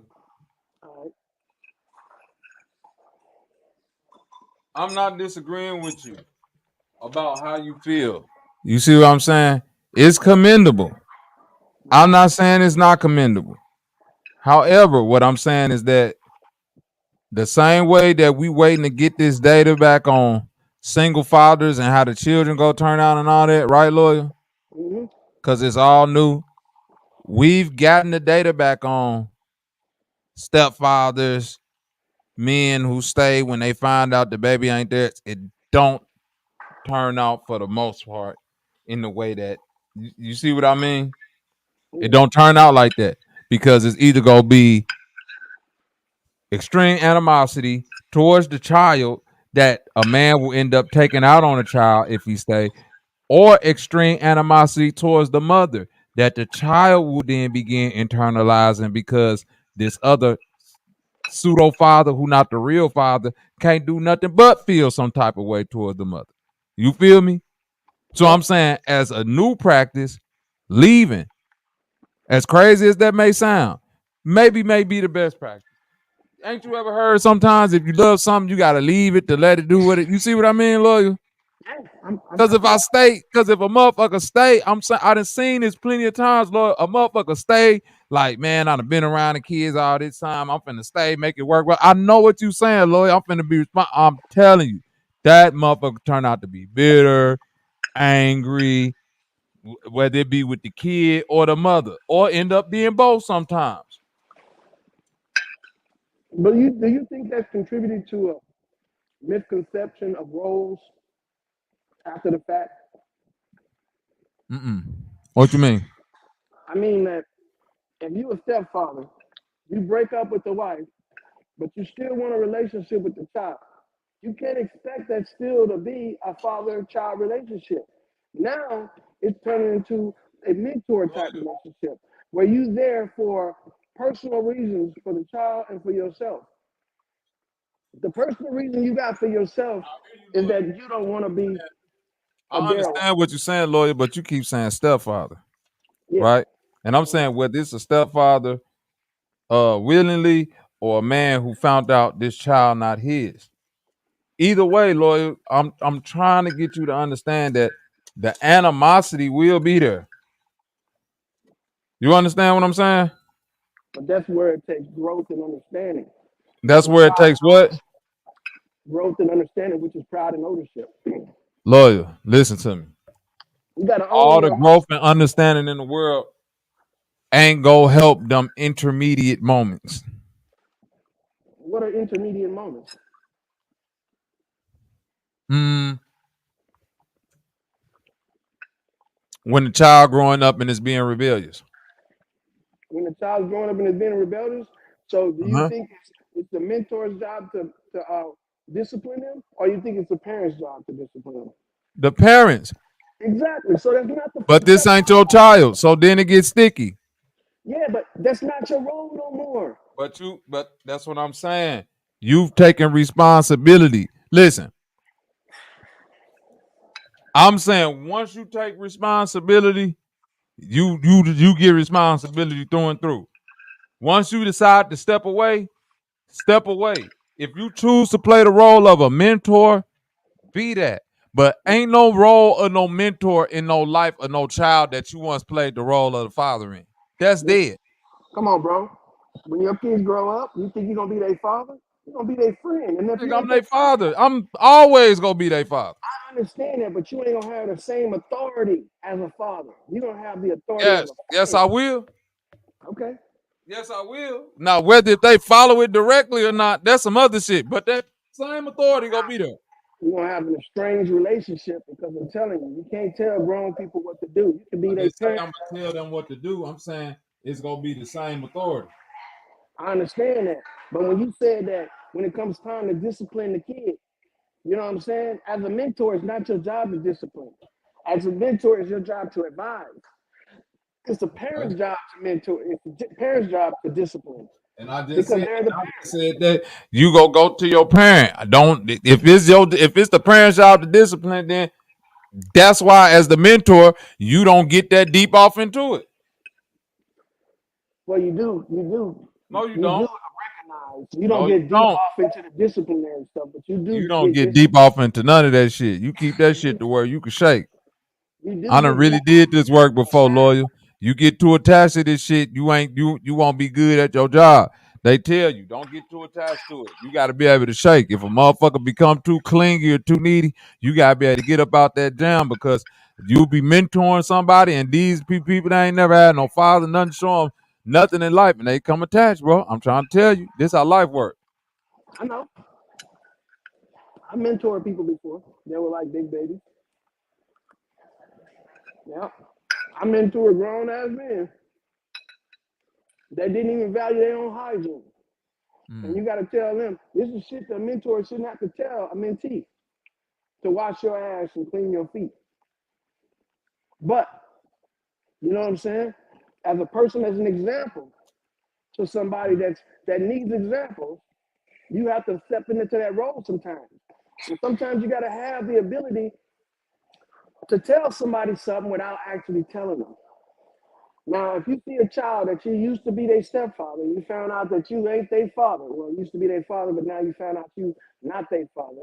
Now you want to have that relationship with them because the child wants to have a relationship with you. When the relationship gets out of your parameters, it's not your job to uptick the damn position. No, it's your job to de-escalate. Meaning, like, if I'm going to be here for you, you can't treat me like what I say don't matter. You know what I'm saying? And if they continue to do that, then that's your indication that they no longer need mentorship no more. And I get what you're saying. You're right. They told you the perfect thing. You got to step away from these people and give them space because they taking your position in your relationship differently than it's supposed to be taken. Now with children, I think that's a little bit harder because they don't understand the differences between relationships. You know what I'm saying? They don't understand commitment and devotion and love. I just said that. That's why hey, better off the SOS, say yourself, man. Yeah, but you know it. So you know how to operate within those realms. You know what boundaries that once you reach them, that if you pass them, there's no return. So you can't reach that boundary. So I get what you're saying, dude. And it sounds like you've been through a lot of this shit, more than me. But at the same time, I can't turn a blind eye to the fact that, you know, people need help. And I understand that people fuck each other over. But as an adult, we got to be able to distinguish between the person that's fucking us and the person that's getting fucked. And no diddy, you know what I'm saying? I think in a relationship with a kid that ain't yours, 9 times out of 10, the kid is going to get screwed in a relationship. And that's just not something I'm willing to go and put somebody through at that young age like that. I'll pretend until I can't pretend no more.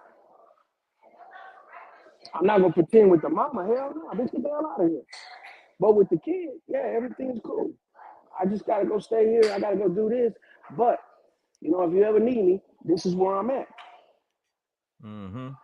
But if it ever comes to the point where I don't want to stay with her no more, I want to stay with you, nope, we're not going to even do that. We're not going to do that. And then that's when you have the chance and the opportunity to break it down to the kid and give them a little bit more understanding from your point of view. That's pride and ownership. Because you break their heart, boy.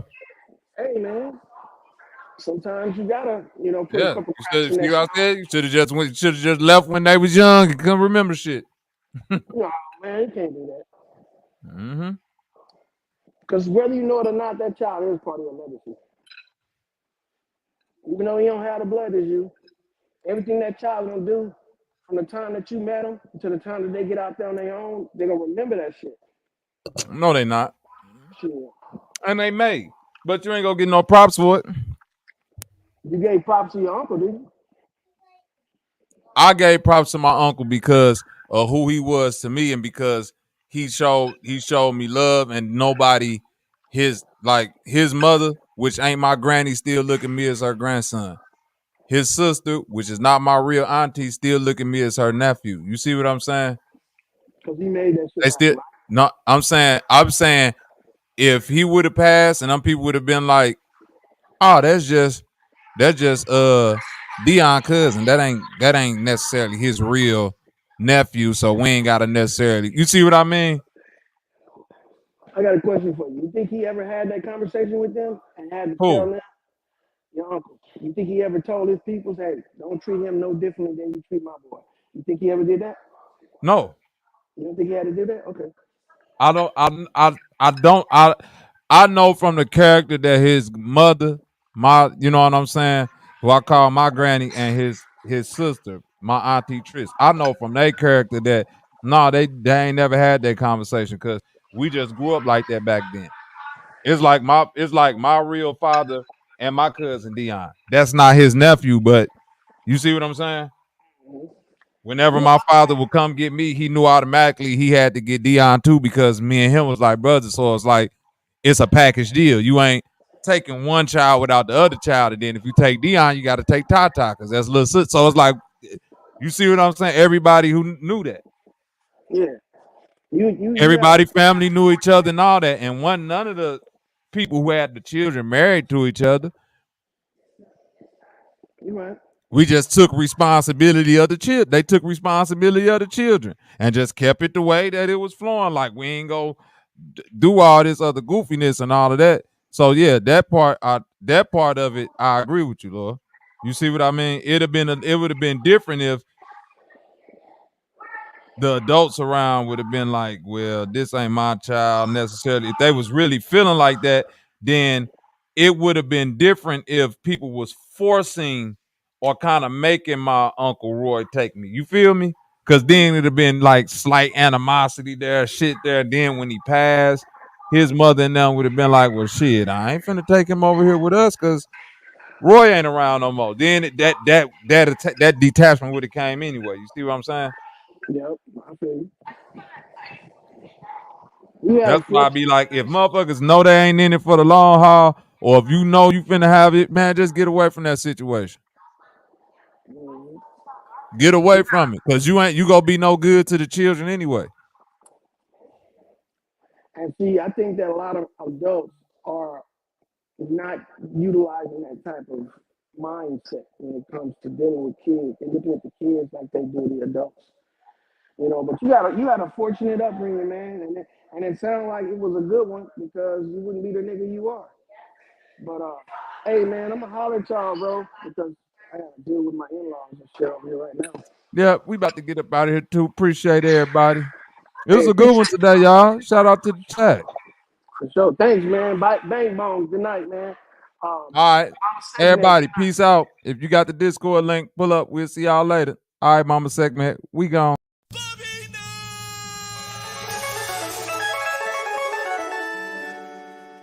Listen to me, listen. Today they'll give you some money. Look at it. They'll give you back your own money. All the dollars, baby. To say these niggas gon' take a miracle. Through the fire, Shadrach, Meshach, and Abednego. The old Bobby would've took your chicken, blessed the totem pole. But all them bitches busted and throwed, nigga. Fuck them hoes, it's real rap. You mad cause I never fabricate the streets. With OGs and put your life on Angelo and Chief Malik. Easter pink, pussy use a goofy and it sink or swim. Stop the acid out of alkaline and some dusty Timbs. Crazy 730, King Leo ain't no caps head. All my OG stand up niggas, not ex-crackheads. Man, these goofies wanted a lie, still bring them back dead. Then put your heart in his house tonight, nigga. I'm Big Red, Big Dog, Johnny Pinball. Fuck a brick wall. Everybody getting sent up, plus who just sent y'all? Salivating. Don't take pictures with the blickies, cause we keep the metal activated. You just be glad you made it, capping in the captain's seat. Why they agitated? Only time these niggas up in their imagination. Snipers on the roof, red dot aims get calibrated. Got the drop served, now your brains like a pilot painting. Hell above and below. High science for the lanes, dielectric inertia planes. Weak minds can't obtain, spinning org field. Resonate and raise the torch shield. Shoot and burn the body, ain't no unders on the overkill. This a giant picking up a mountain just to crush a fleet. Laser tag hunting, razor backs, that's a minor key. Last of a dying breed, close both eyes so the mind can see. Expose all chakras to the crown complete. Greek pantheon, how they label those who weak and frail. Sigma males only signal males for they sinful tales. Bomb on your teeth, no peace, then bring a scalp back. To get what you owe, you really must be about that. Next stepper, dance with the devil, hold now we footwork and apply pressure. Last thing he seen was in third person. Niggas in the clouds like them GTA load ups. I love it when the body shots make a goofy fold up.